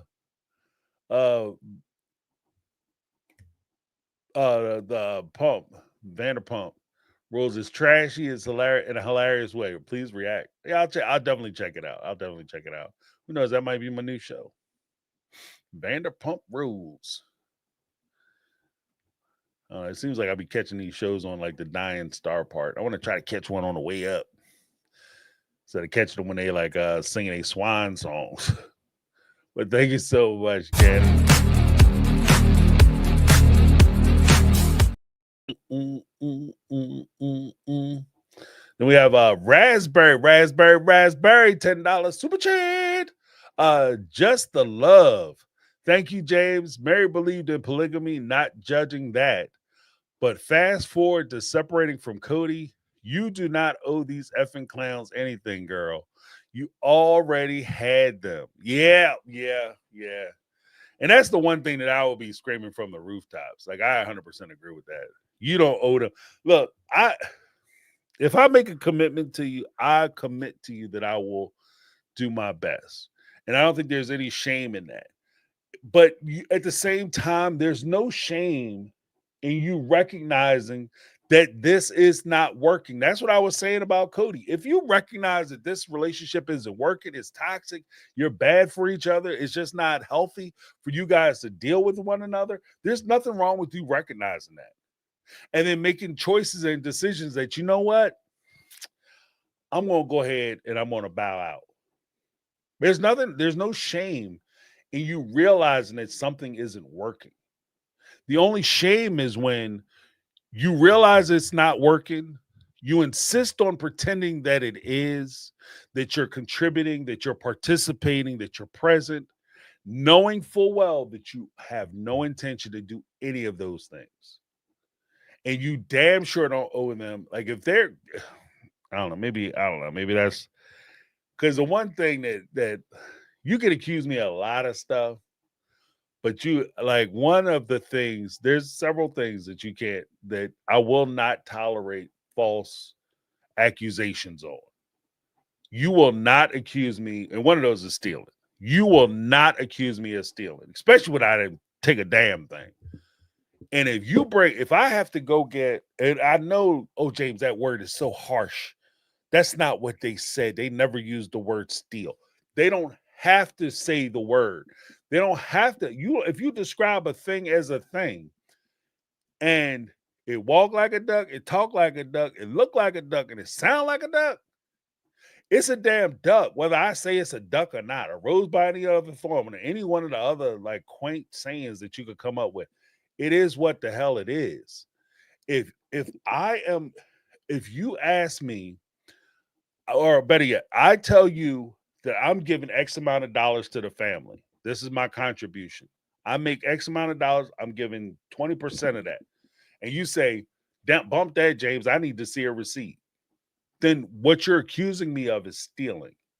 Because you're saying that I owe you this money. This is your money that I'm taking from you. If I got to hire somebody, for us to have a conversation, okay, maybe you could play the game that, okay, you're not necessarily saying I'm stealing.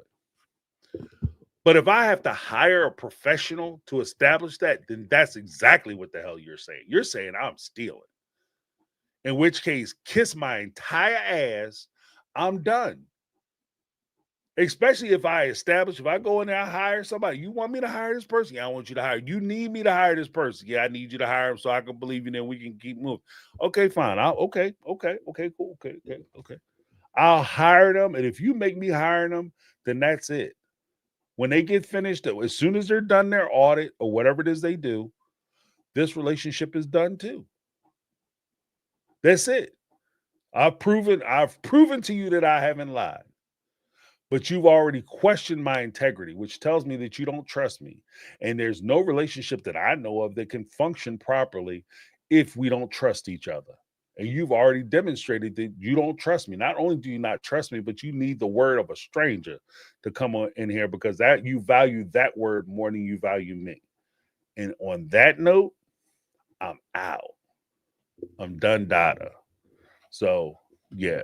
But thank you, just the love. Appreciate you, Raspberry. Let me give you a little something. A little something.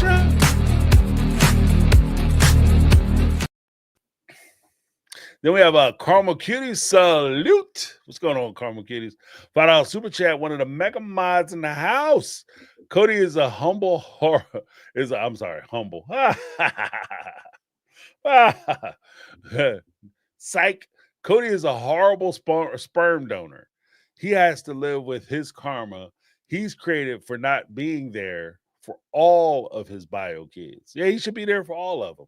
I see that, and the thing is, maybe I'm funny this way, but it is what it is.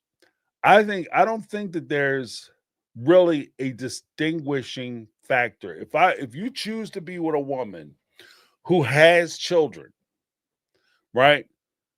You're making a commitment not only to that woman, but you're making a tacit commitment to those children as well, that you're going to be there for those kids as well. Oh, my camera is way off. Let me fix this.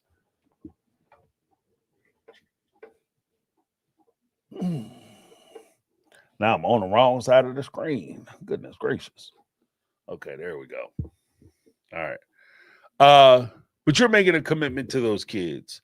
And as a result, you should be there for those kids too. But you damn sure don't trade one kid for another kid. You don't do for one kid and not do for your other kids, because I don't give a shit how you feel about the mama. The mama ain't got nothing to do with how you treat your children. But at the same time, if Cody wants to be there for Robin's kids, especially after you adopt them and you take them on as your kids, these are your bonus kids. Cool. You don't have a biological connection to them, spiritual, maternal, whatever connection you have with them, paternal connection with them. Cool. But that doesn't mean you get to forget your other kids. I would say the same thing. Like, even if they were all biological kids and he really got along with Mary, he really got along with Christine, or he really got along with Janelle and didn't get along with any of the other wives, you don't get to just say, you know what, I'm not going to deal with my other kids because I don't like their mamas. But I'm doing from these bio kids. No, you don't get to do that.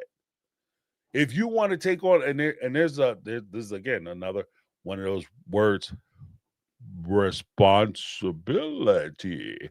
If you make the commitment to be responsible for these kids, and you say that I'm going to take care of these kids like they're my kids, there's no difference. They're part of my family now.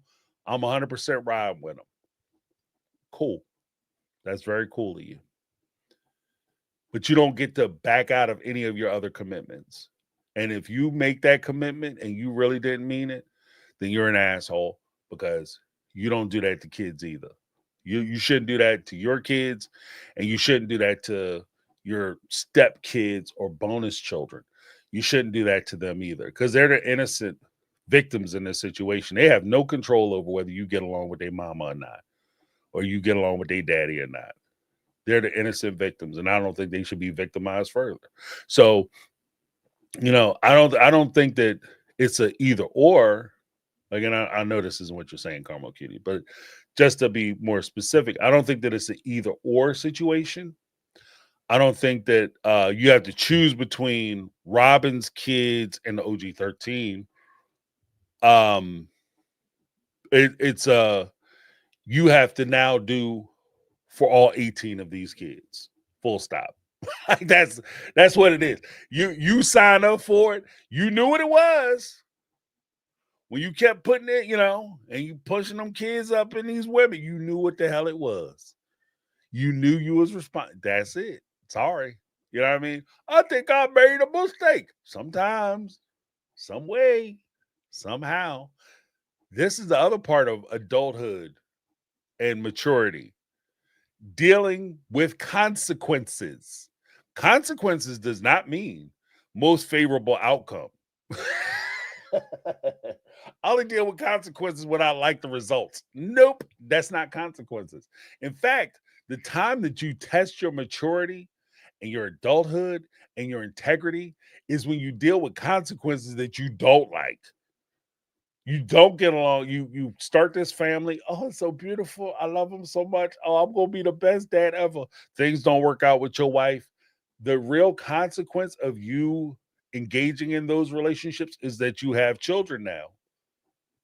And you don't get along with the mom and she putting you through it, or the dad, he's putting you through it. But you stay committed to your responsibility of taking care of these kids. That's the other part of maturity and being an adult. Eventually rising to the level where you are a role model. And I'm hesitant. It feels weird to say that too, because at the end of the day, you're just doing what you're supposed to be doing. And I don't like really giving people credit for doing bare minimum basic shit. You know what I mean? Like, if this is what you're supposed to be doing, I don't think they should be throwing ticker tape parades for you because you go see your kids. You're supposed to see your kids, supposed to take care of your kids. What are you talking about? You know. But that's just, but I appreciate appreciate that, Carmel Kids. What's going on? Yeah, like, if you're gonna make commitments to these kids, and you have to, and that's the thing. If you're gonna promise kids that you're gonna be there for them, you gotta be there for them. You have to do that. Like, it's, unless something happens to where you can't be there for them, but especially bonus kids, they're not your kids, and things outside of your power happen, which prevent you from fulfilling your promise. Then I get that, and I think that that's the thing. But what I don't get is you just abandoning people because you and your fifis and it don't feel good no more. That is the most childish shit ever. That's what kids do. Like, little kids do that. Like, not even kids. Like, kids would be somebody who is 5, like 3. I guess a kid being a kid starts about 3 or 4. You stop being a toddler. You know what I mean? You're a baby. You're a baby man. If you're sitting there and you only can do stuff when it's fun, entertaining, or makes you look good, you're a baby. Okay? That's what babies do. But thank you so much, Carmel Kitties. Let me get a little something.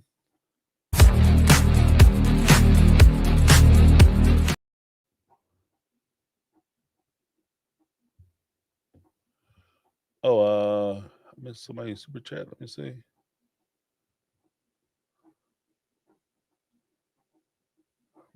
Trend.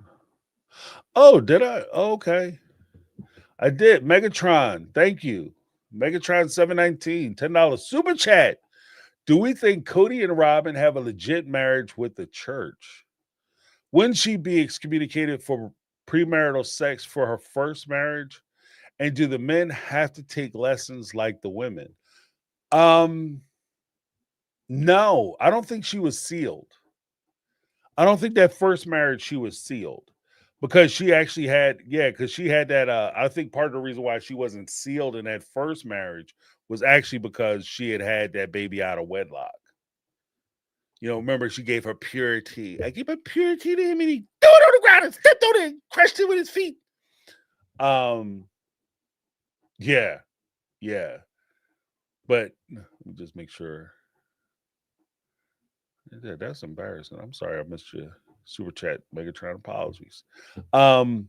Yeah, but I think that he would have. There's a point too where if you have premarital sex, you're supposed to do something with the church. I think Melanie had said it before. Like there's some kind of recompense you have to do to make things right with the church for you to get married. In which case, she could have done that, and that could have been part of the delay and why it took them so long to get married. But if she was married, like that's not as I don't think that would be seen as being as egregious as long as she's divorced from her previous husband. As far as that would be concerned, as far as the church is concerned. Because historically, if we're going to keep it all the way a buck, it was said that the founders of the religion were taken. Part of the reason why they were, outlawed or banned is because they were taking legit wives from people. They were reassigning wives. So you come home, you married one day, dude, like some leader or high up person in the church, like, ooh, look at them ham cakes. She walking on them ham steaks. You know what I mean? And her brother is back on pork. So they would, reassign your wife.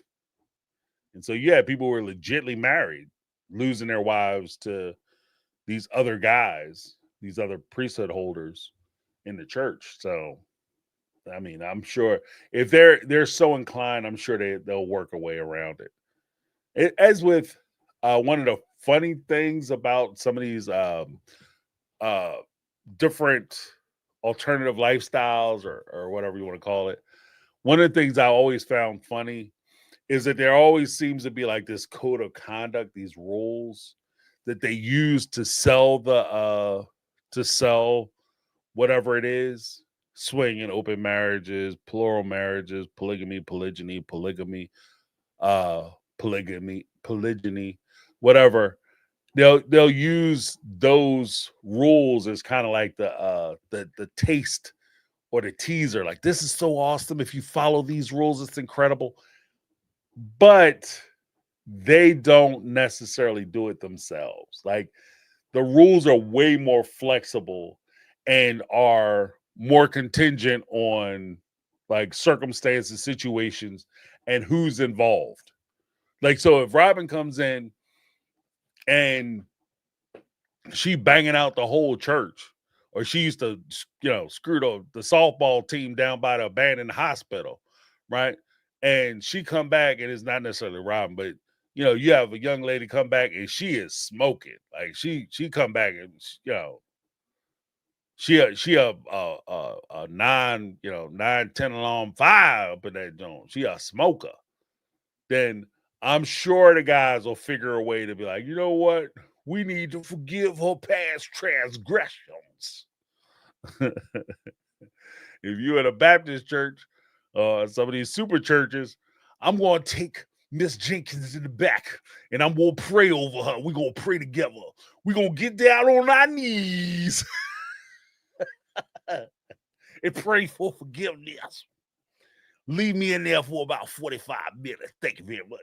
And that'd be that. So, yeah, the ones who are sometimes the ones who are the most like, we're super strict and, the most high lofty ideals or whatever, but this is what we follow in the church.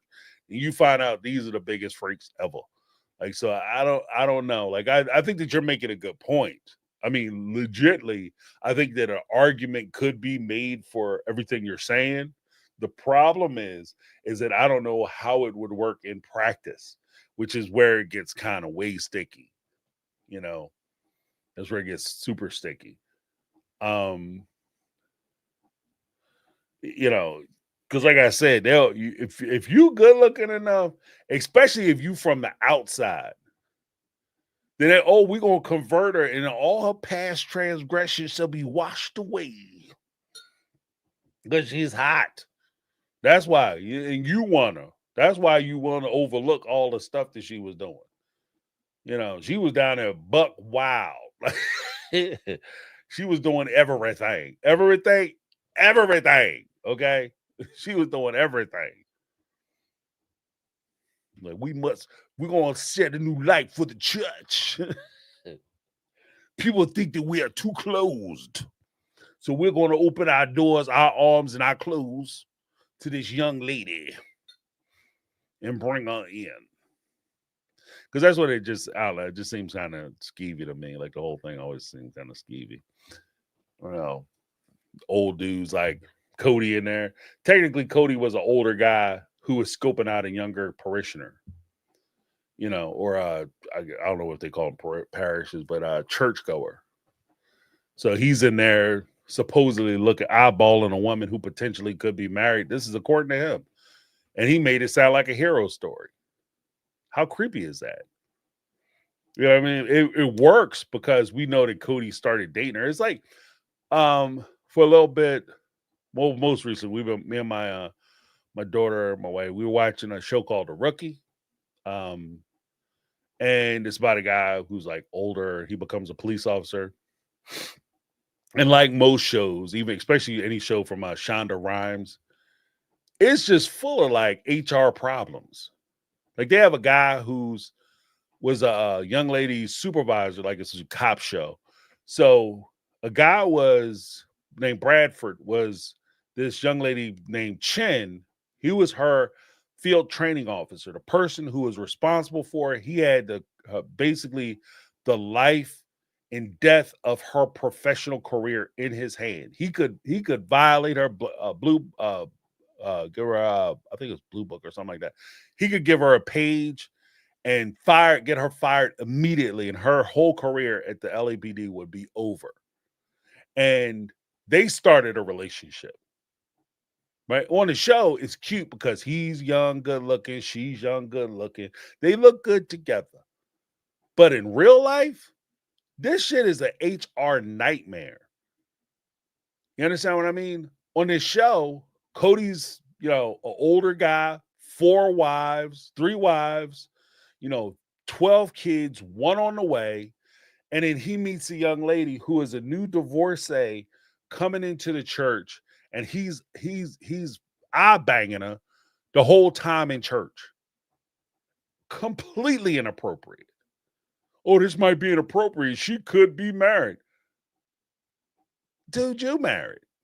What are you talking about? You're married with kids.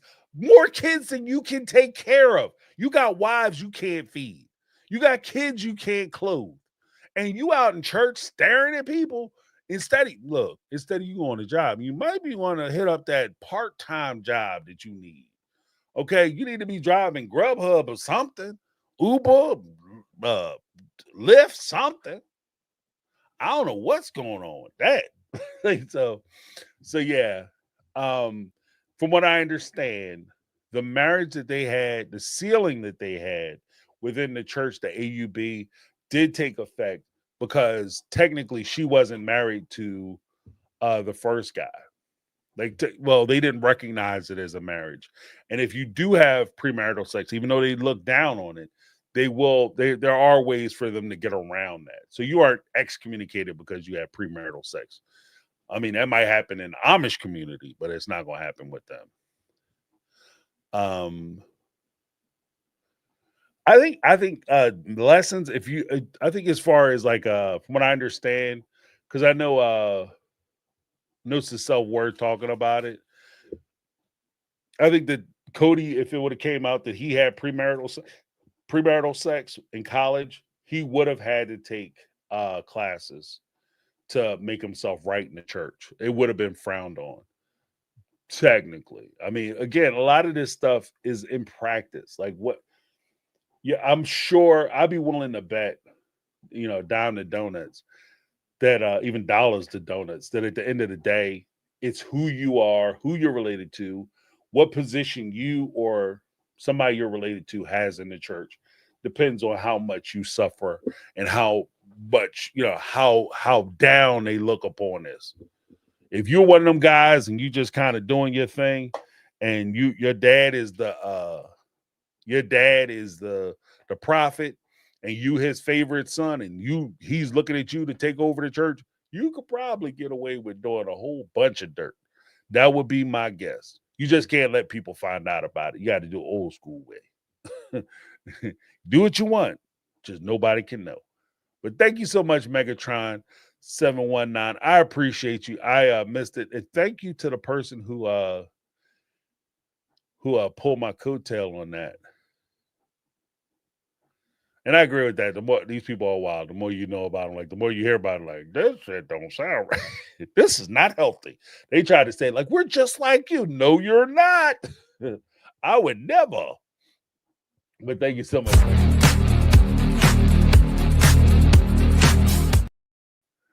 Yeah, Megatron. That was my brother's Joe. That was my brother's dude. I got to get him I want to get him. We sometimes we exchange those like childhood memory things for like birthdays and Christmas and stuff. I'm gonna get him a Megatron this year. I gotta find one. But just came with a manual. The instruction notes. I'm sure you think, ooh, brother, ooh. You think she was giving him instructions in the boudoir? No, Cody, this is terrible. You just kind of jump in there. Like, you gotta relax. Take it easy. I ain't going nowhere. I ain't running.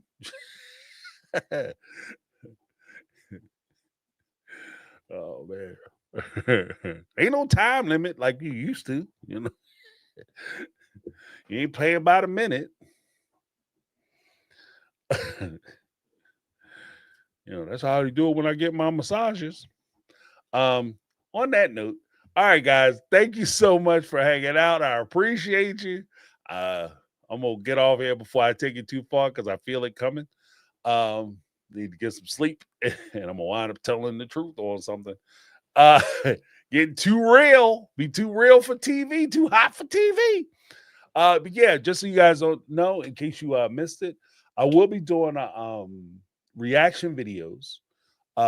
So I'm still covering Sister Wives. I'm still going to do Sister Wives, but as always, I'm looking for new and interesting ways to talk to you guys and connect with folks. So if you guys see anything on TikTok, Facebook, YouTube, or whatever, and you want me to react to it, send me a note to my take on reality questions / my take on reality. Wait, geez Louise, I am tired. My take on reality questions at gmail.com. That's what it is. I'm about to give you Speakpipe. Or you could leave me something on Speakpipe. Just let me know that you sent something if you want to do that. That's speakpipe.com / my take on reality. But yeah, I want to thank everybody who called in and left a message. So we had Janet. Oh, let me put this over here. That screen is jacked up. Janet, Randy, Janet, Ty, and then of course we had Ready to Retire. And then of course we had Tanya Kata, Mrs. Kata, Tanya Carter in the house. Thank you guys so much for your excellent phone calls.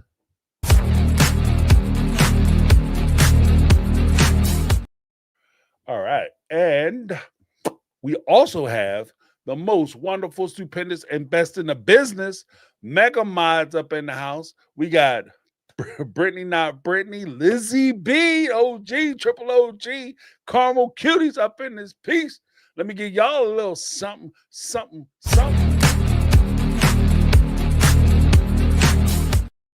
And to the best chat ever in the world, in the known universe.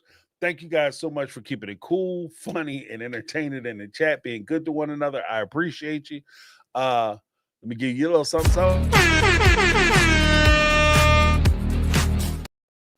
And I want to thank you guys for calling, hanging out with me. I know I ran kind of late tonight. Ooh, 3 hours. Oh, goodness gracious. But I appreciate you guys. Thank you so much. I'm back. I'm going to be doing the videos where I do the actual reactions. So it's kind of a watch along, more of a watch along for the members. And then if I can cut it down, I might be distributing clips so that you guys can get a little flavor from some of the stuff that we talk about. Some of the stuff that I think is more funny or entertaining, I'll maybe clip it and then put it onto the regular channel so everybody can see it. Hopefully it'll be awesome and you guys will enjoy it. But thank you guys so much. I owe you a Monday motivation. I do remember that. But thank you guys so much. Sorry I took the little time off. But again, this show goes out to Marty, my main man, Marty. No Limit Soldier player. Rest in power. Thank you guys so much for hanging out with me. I appreciate you. My name is James. That's my take. This has been my take on reality. And I'm out. Have a great night.